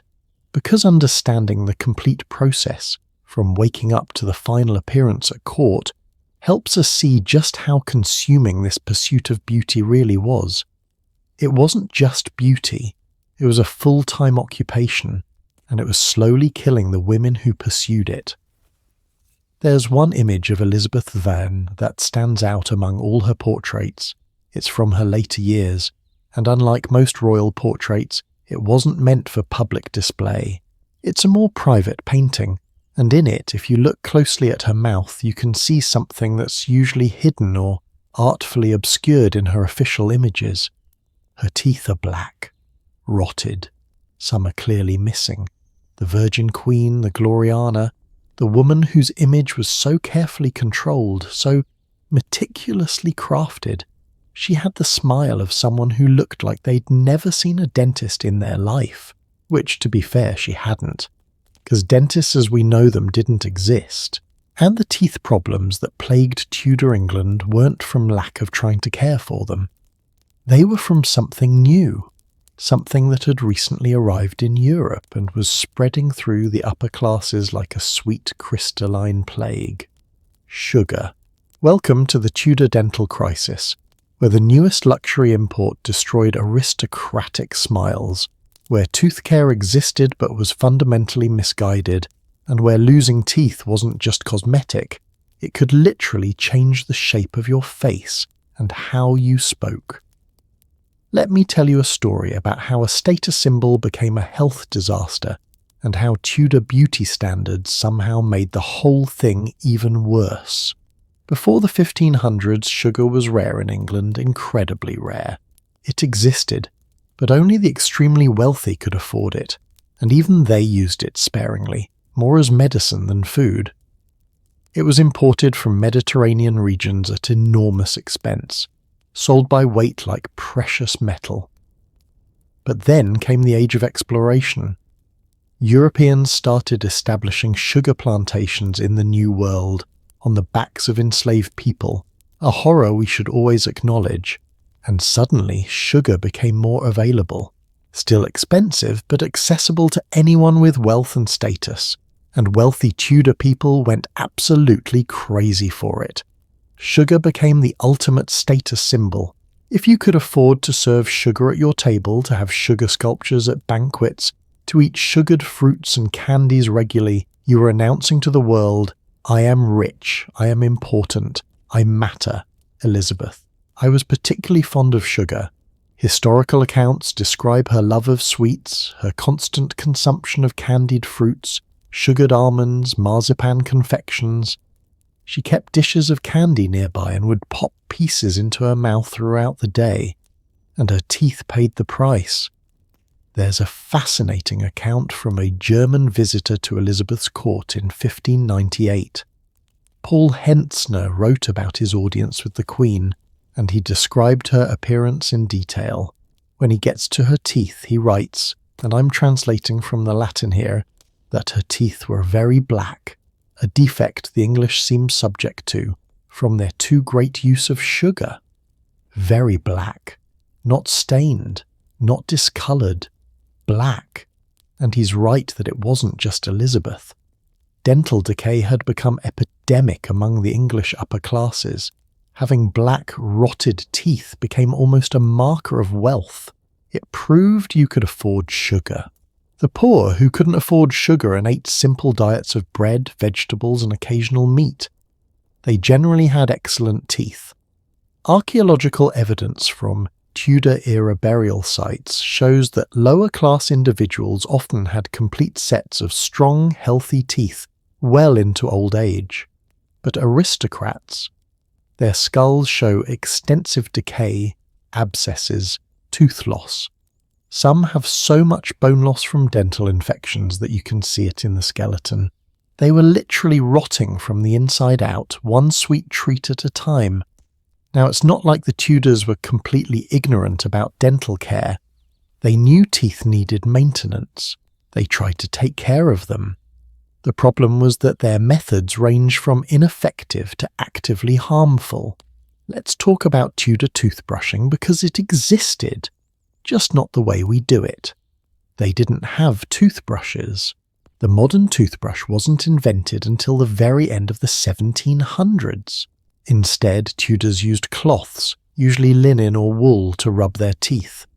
You'd take a piece of cloth, wet it, maybe dip it in tooth powder, and rub it across your teeth. It was better than nothing. It did remove some food particles and surface debris, but it was nowhere near as effective as proper brushing. The tooth powders they used varied wildly in composition and effectiveness. Some recipes were reasonably sensible. Powdered herbs, salt, crushed chalk. These could actually help clean teeth without causing damage. But then there were the recipes that make you wonder what people were thinking. One popular tooth powder recipe from 1562 calls for powdered brick. Yes, brick. Ground up construction materials to scrub your teeth. It was abrasive, which people thought meant it was working, and it was working at grinding down your tooth enamel, making your teeth more vulnerable to decay. Another recipe suggests powdered coral mixed with honey. Coral is calcium carbonate, which is fine, but mixing it with honey, which is sugar, kind of defeats the purpose of tooth cleaning, doesn't it? And then there's the recipe that calls for burned bread crust mixed with salt. This one actually isn't terrible. The carbon from the burned bread acts as a mild abrasive and has some absorptive properties. Salt has antibacterial effects. It's crude, but it works on a basic level. But the most popular tooth powders for the wealthy contain something we've seen before in other contexts: ground pearls. Yes, wealthy Tudors were crushing expensive pearls to brush their teeth. Because if you're going to clean your mouth, why not do it with the most extravagant substance possible? Pearls are calcium carbonate, so they're not harmful, but they're also not more effective than regular chalk, which is also calcium carbonate and significantly cheaper. But that wasn't the point. The point was conspicuous consumption.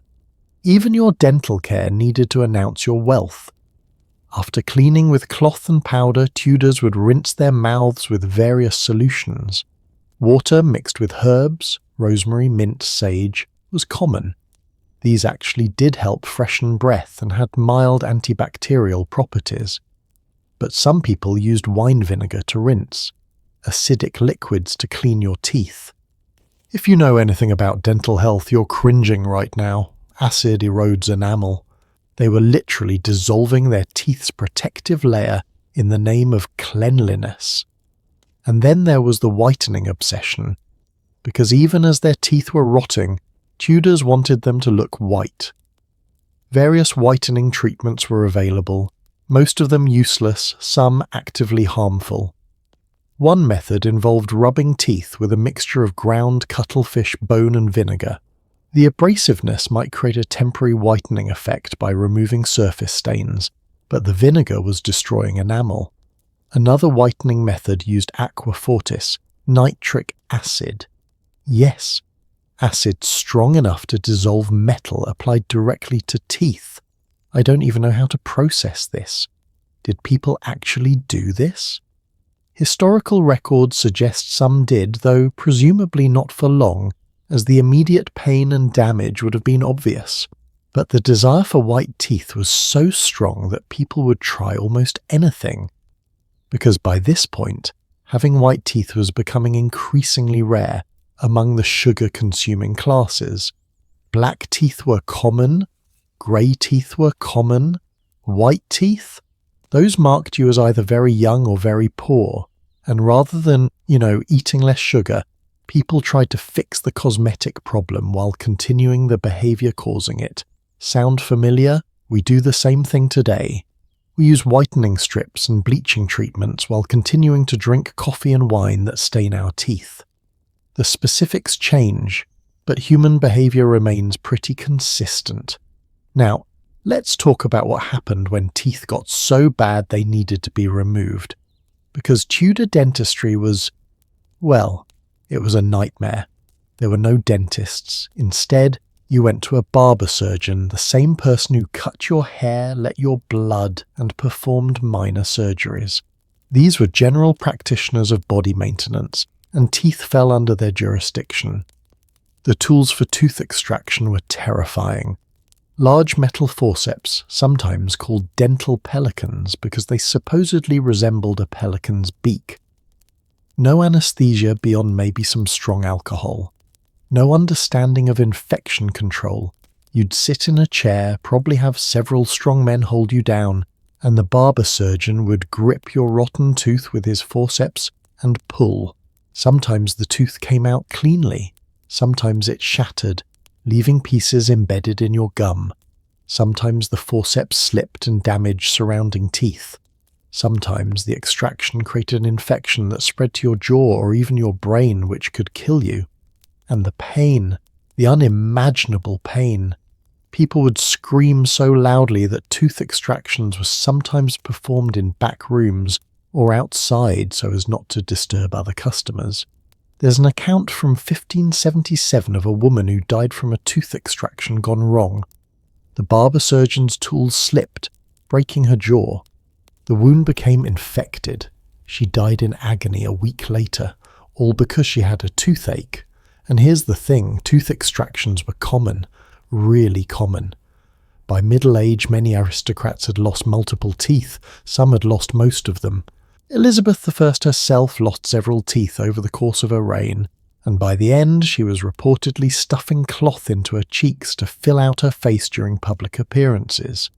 Yes, the Queen of England, one of the most powerful people in the world, was using tissue paper as dental prosthetics, because losing teeth didn't just affect eating, it changed your appearance dramatically.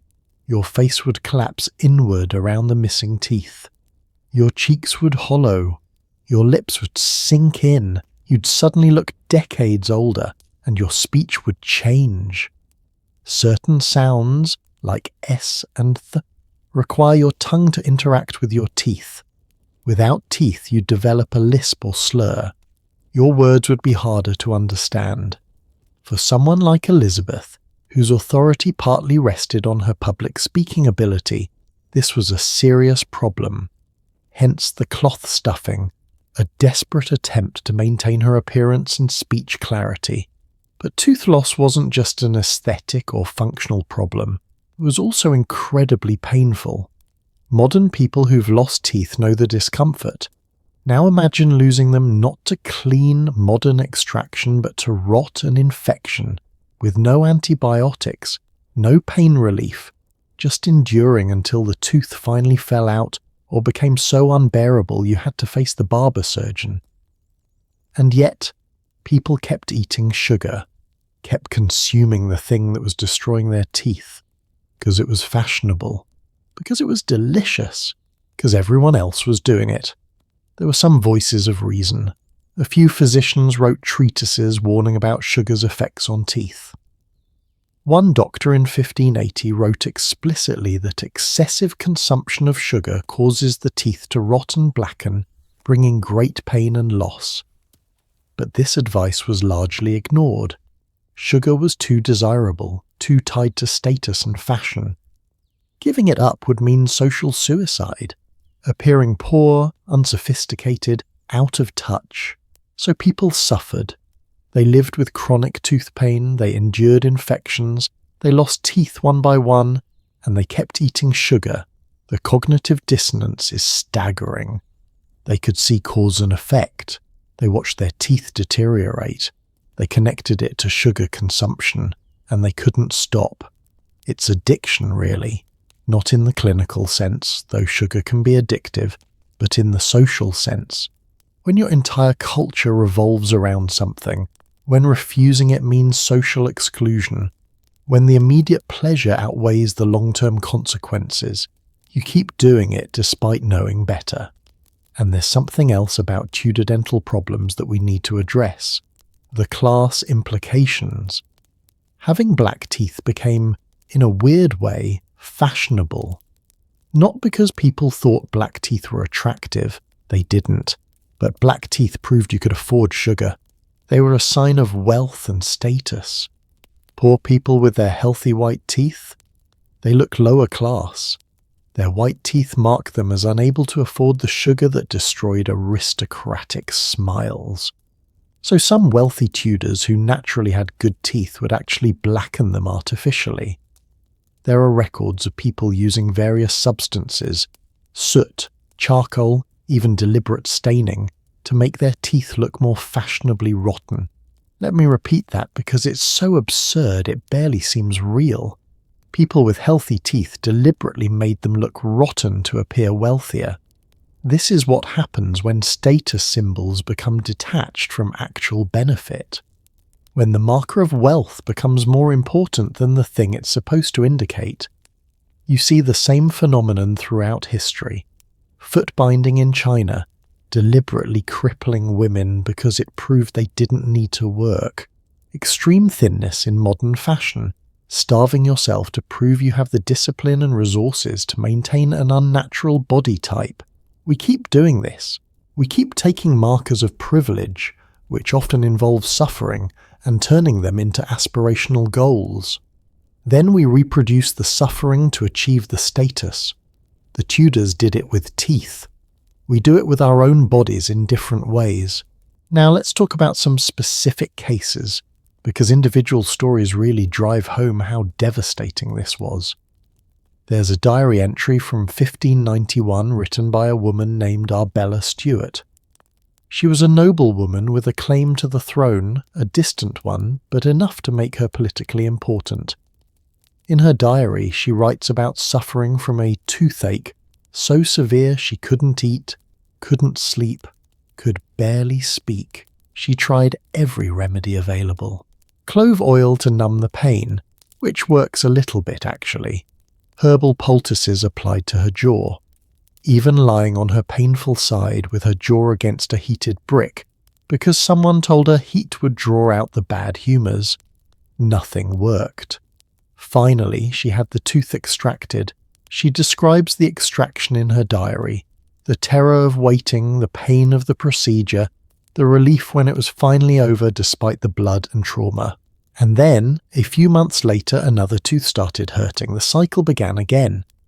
By the time she died, at 39 years old, she'd lost most of her teeth. Her later portraits show her with her mouth closed, lips pressed tight together, hiding the ruin behind them. Or consider Mary Queen of Scots. Historical accounts describe her as beautiful in her youth, with a lovely smile. But by the time of her execution in 1587, at age 44, she was described as having lost most of her teeth. Her face collapsed with age that was significantly accelerated by dental disease. And these were important, privileged women with access to the best care available, women who could afford any treatment, any remedy. If they suffered this much, imagine what it was like for less wealthy people who still consumed sugar but couldn't afford even the crude treatments available. But here's what really gets me about all this. The solution was obvious. Stop eating so much sugar, or eat sugar but clean your teeth properly afterward. These are not complicated solutions, but they couldn't do it. The social pressure was too strong. The addiction was too powerful. The immediate pleasure and status signaling outweighed the long-term consequences. Just like we can't stop consuming things we know are bad for us, ultra-processed foods, excessive screen time. Whatever your vice is, we know it's harmful, but we do it anyway because the immediate reward is strong and the damage accumulates slowly enough that we can ignore it. The Tudors weren't stupid. They were human, flawed and struggling and making poor choices despite knowing better, just like us. And you know what's really sad? They had most of the knowledge they needed to prevent dental decay. They knew sugar caused problems. They knew keeping teeth clean helped. They had tools and methods that, while crude, could have significantly reduced damage if used consistently and correctly. But knowing what to do and actually doing it are two different things. Understanding consequences and changing behaviour are two different things. The Tudors failed at dental health not because they lacked information, but because they lacked the cultural support for making better choices. In a society where eating sugar proved your status, where blackened teeth were almost fashionable, where immediate social belonging trumped long-term health, individual good choices became nearly impossible. The system defeated them, just like modern systems defeat us in different ways. But we're almost done with our journey through Tudor beauty horrors. There's just one more chapter to tell, the ultimate chapter, the culmination of everything we've discussed. I want to show you what it looked like when it all came together. When you combined every one of these practices, the lead makeup, the Mercury rouge, the toxic hair treatments, the restrictive clothing, the perfumes, the dental decay, all of it, what did you get? You got Queen Elizabeth I in her final years, the ultimate expression of Tudor beauty culture, and I want to walk you through her complete daily beauty routine, from waking to public appearance, because seeing it all together, understanding the full scope of what she endured every single day for decades, really drives home just how consuming and destructive this pursuit of beauty was. It's going to be shocking, it's going to be sad, and it's going to make you grateful for every aspect of modern life, from toothpaste to elastic waistbands. But first you need to understand what she was working with by the end. the damage that decades of these practices had inflicted on her body, because Elizabeth's final years were a testament to what happens when you follow every beauty standard of your time to perfection. And that's what's coming next, the complete picture, the total cost, the real price of Tudor beauty. It quote, S. March 1603, Elizabeth is 69 years old and has been queen for 45 years. She's dying, though she won't admit it. And this morning, like every morning for the past several decades, she's about to undergo a transformation. Let me walk you through Queen Elizabeth's complete daily beauty routine in her final years. Every step, every poison, every painful procedure. Because this is what it all added up to. This is the culmination of every practice we've discussed. And understanding what she went through, what she endured every single day, helps us finally grasp the true cost of Tudor beauty. It's 6 a.m. Elizabeth wakes in her private chambers at Richmond Palace. She's had maybe 4 or 5 hours of sleep. Insomnia has plagued her for years, likely related to the mercury poisoning that's been accumulating in her system for decades. The first thing that happens, her ladies-in-waiting enter. They've been up for an hour already, preparing everything she'll need. Elizabeth cannot dress herself, cannot prepare herself. She is utterly dependent on these women, as she has been every day of her adult life. They help her from her bed. At 69, after decades in restrictive corsetry, her spine has curved. She has chronic back pain. Her joints ache constantly, possibly arthritis, possibly the cumulative effects of lead poisoning, probably both. She's wearing her night shift, the only garment she could put on herself. Everything else will require assistance. First comes the morning ablutions. A basin of water scented with rosewater and herbs is brought. Elizabeth washes her face and hands. Remember, she bathed fully about once a month. This daily face washing is the extent of her body cleaning most days. She uses a linen cloth to rub her remaining teeth, maybe 10 or 12 left in her entire mouth, scattered between upper and lower jaws. The cloth is dampened and dipped in tooth powder. One of her ladies has prepared this powder specially. Ground coral, mint, and yes, crushed pearls. Because even at 69, even dying, Elizabeth maintains the expensive habits of royalty. Her gums bleed during this process. They always do now. The remaining teeth are loose, painful, but she goes through the motions because this is what one does. This is propriety. This is maintaining standards even as your body falls apart. After her teeth are cleaned, such as they are, comes the wig selection, because Elizabeth's real hair is long gone. Decades of lead-based cosmetics applied near her hairline, possible hair dye use in her youth, stress, age, and nutritional deficiencies from her compressed stomach eating habits have left her with thin, patchy grey hair that barely covers her scalp. But nobody sees this. Nobody has seen Elizabeth's real hair in decades. This morning her ladies select a red gold wig from her collection of 80+. It's made from real human hair purchased from some peasant woman who needed money, carefully dyed with henna and saffron to achieve that signature Elizabeth red gold. It's decorated with pearls and small jewels woven into the strands. It weighs about 2 pounds. The wig will come later in the dressing process. First, the foundation, literally and figuratively. Elizabeth sits at her dressing table while one of her most trusted ladies-in-waiting begins preparing the ceruse. Fresh batch made this morning. White lead mixed with vinegar ground to the finest possible consistency. The smell is sharp, chemical, wrong. The lady's maid applies it with a small brush, spreading the thick white paste across Elizabeth's face, layer after layer, covering the age spots, the wrinkles, the scars from the smallpox she survived 40 years ago, covering the grey pallor of her natural skin, the skin of a woman whose body is saturated with lead and mercury, whose circulation is compromised, whose health is failing. The ceruse goes on thick, a 1/4 inch thick in places. It covers everything from her hairline to her neck, sometimes extending down to her décolletage if she's wearing a low-cut gown.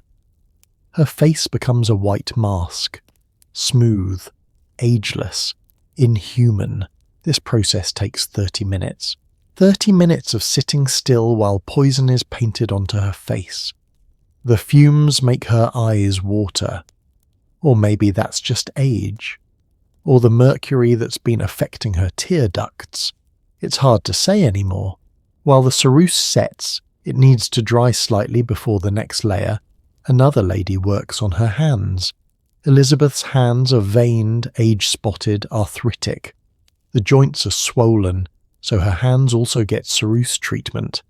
White paste carefully applied to make them look young and smooth. Can you imagine? Your face is setting into a white mask, your hands are being painted, and you're just sitting there. You've been doing this for so long that it's automatic. You don't even think about it anymore. This is just Tuesday morning. This is your life. Once the ceruse is set enough to not smear, the rouge comes out. Mercury-based vermilion mixed with fig juice, applied to the cheeks, the lips. The contrast is stark, that white face, those blood-red lips and cheeks. In candlelight, it will look glamorous. In morning daylight, filtering through the palace windows, it probably looks unsettling. But her ladies would never say so. Elizabeth's hands tremble slightly as she sits. They've been trembling for years. Mercury poisoning symptom. She pretends not to notice, and her ladies pretend not to notice her pretending. The rouge application takes another 15 minutes, getting the placement just right, making sure both cheeks match, ensuring the lip colour is even despite the fact that Elizabeth has so few teeth left that her lips have collapsed inward. Her ladies carefully fill out her lips with the rouge, trying to create the illusion of fullness. Now comes the wig. 2 ladies lift it carefully. It's expensive, delicate, ornamental. They position it on Elizabeth's head, securing it with pins, many pins. The pins pull at her sparse real hair underneath, but she doesn't flinch. She's used to this particular pain. The wig is styled high, decorated elaborately. It adds 4 inches to her height. Combined with the white face makeup and red lips, Elizabeth is starting to look less like a person and more like an icon, a living symbol, which is exactly the point. But we're not done, not even close. Now comes the dressing, the 2.5-hour ordeal we discussed earlier, except Elizabeth is 69 and in declining health, which makes it harder. Her joints don't bend easily. Her back pain makes standing for long periods difficult, but she endures because she has no choice. She's the queen. She cannot show weakness. The linen shift first, the base layer, then the pair of bodies, that rigid corset. At 69, after a lifetime of corseting, Elizabeth's ribcage has actually deformed. Her internal organs have been gradually compressed and displaced. The corset that once made her waist look elegantly narrow now holds her misshapen torso in place. The lacing is tight, not as tight as in her youth, because her ladies know her body can't take that anymore, but still restrictive. She can take shallow breaths only. Deep breathing has been impossible for so long she doesn't remember what it feels like. Then the farthingale, the bum roll, the petticoats, multiple layers, each piece added, tied, arranged. The weight accumulates. Her shoulders have developed permanent indentations from decades of bearing this weight. Then the kirtle, then the gown. This morning they've selected a black velvet gown embroidered with silver thread and decorated with over 800 pearls. It weighs approximately 35 pounds on its own. The gown is fitted over all the structural undergarments. The bodice is tight, following the lines of the corset beneath. The sleeves are separate pieces pinned on. Each sleeve weighs several pounds. They're made of heavy fabric, padded, decorated with jewels and embroidery. By the time the gown is on, Elizabeth has been standing for nearly an hour. Her feet hurt, her back aches. She says nothing. She's been doing this every day for 45 years. This is normal. This is queenship. But we're not done. Now come the accessories. The ruff. That enormous starched collar that became Elizabeth's signature in her later years. The ones she wore at the end of her reign were massive, some extending up to 9 inches from her neck. They were so large they created the illusion that her head was the sun at the centre of a white halo, which was exactly the symbolism she wanted. But they were also incredibly uncomfortable. The starch scratched, the weight pulled on her neck, and the ruff blocked peripheral vision. She couldn't see to the sides without turning her entire body. Then the jewellery. Multiple necklaces, each strand of pearls weighing several pounds. The pearl symbolism was important to Elizabeth. Pearls represented virginity, purity, her identity as the Virgin Queen. So she wore them constantly, hundreds of pearls at a time, rings on her fingers, over her gloves because gloves were necessary and fashionable. These rings were heavy, ornate, decorated with precious stones. They made her already arthritic hands more painful to use. A jewelled pomander hanging from her belt, constantly releasing the scent of ambergris and civet to mask the smell of the decaying makeup and her own body odour. Perfumed gloves, new pair each day because Elizabeth was fastidious about glove changes even if she wasn't about bathing. By the time she's fully dressed and decorated, we're about 3 hours into the morning. It's now 9 a.m. Elizabeth has been awake for 3 hours and has spent every minute being prepared, dressed, painted, and decorated. The total weight of her outfit and accessories? Approximately 50 pounds. 50 pounds that she'll wear for the next 12 to 16 hours until bedtime when the entire process will be reversed. And now, finally, she's ready to leave her private chambers and be seen, to be the queen, to project that image of ageless, powerful, divine monarchy. But here's what nobody sees except her closest ladies. When Elizabeth looks in the mirror, and she does, she checks her appearance obsessively. She knows what's underneath. She knows her real face is grey and damaged. She knows her teeth are mostly gone. She knows her hair is thin and patchy. She knows her body is misshapen from decades of corseting. She knows that without the paint and the padding and the construction, she looks like a sick old woman, which is what she is. But the image is everything. The image is power. The image is the Virgin Queen, Gloriana, the woman who has ruled successfully for over 4 decades, so she maintains the image no matter the cost. And the cost? Let's tally it up. Physical cost. Chronic pain from corseting, lead poisoning affecting her brain, her organs, her entire system. Mercury poisoning causing tremors, mood swings, cognitive issues, dental problems from sugar consumption and lack of proper care. Skin damage from decades of caustic cosmetics. Possible respiratory issues from makeup fumes. Nutritional deficiencies from compressed stomach and inability to eat properly. Complete dependence on servants for basic bodily functions, financial cost.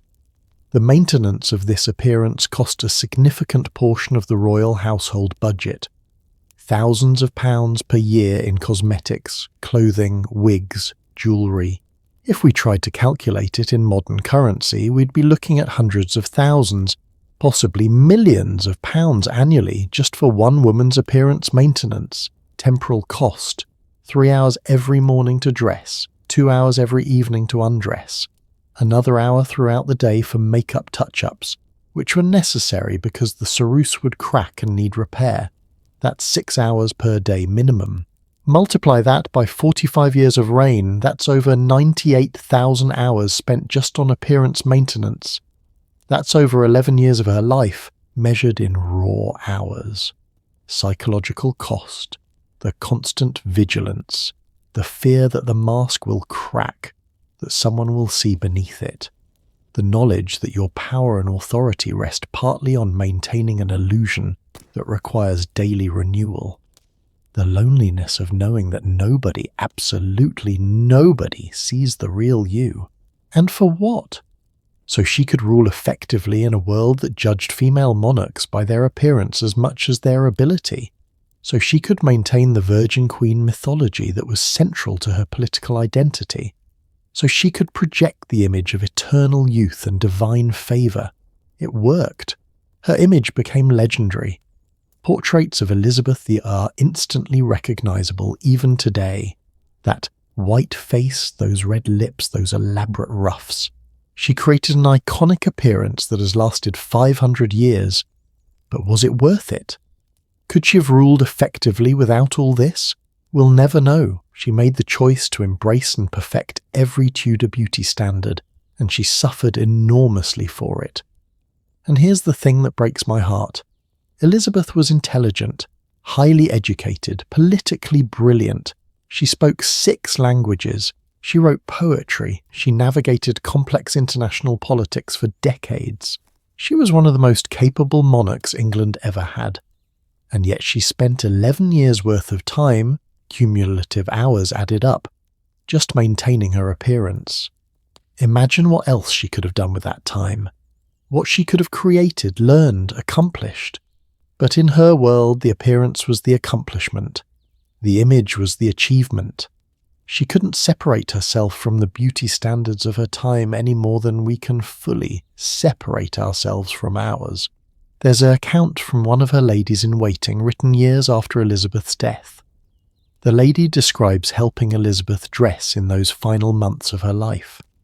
She writes about how frail Elizabeth had become, how the weight of the clothing seemed almost too much for her to bear, how Elizabeth's hands shook putting on her rings, how the wig seemed too large for her shrinking head.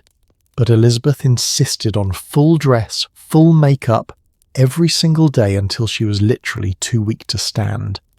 Even on her deathbed, she wanted her face painted. She died as she had lived, behind the mask, maintaining the image until the absolute end. She died on March 24th, 1603. After her death, when her ladies prepared her body for burial, they finally saw what was underneath all the paint and padding and construction. Historical accounts are respectfully vague, but they mention her body's poor condition. The damage from decades of toxic cosmetics, the deformed rib cage from corseting, the compromised organs, the way her real face, scrubbed clean of ceruse for the first time in decades, looked grey and damaged. She'd spent her life building an image of eternal youth and power, but underneath she was human, suffering, damaged by the very practices that created her legendary appearance. And that's the truth about Tudor beauty secrets. They weren't really secrets. Everyone knew what was involved.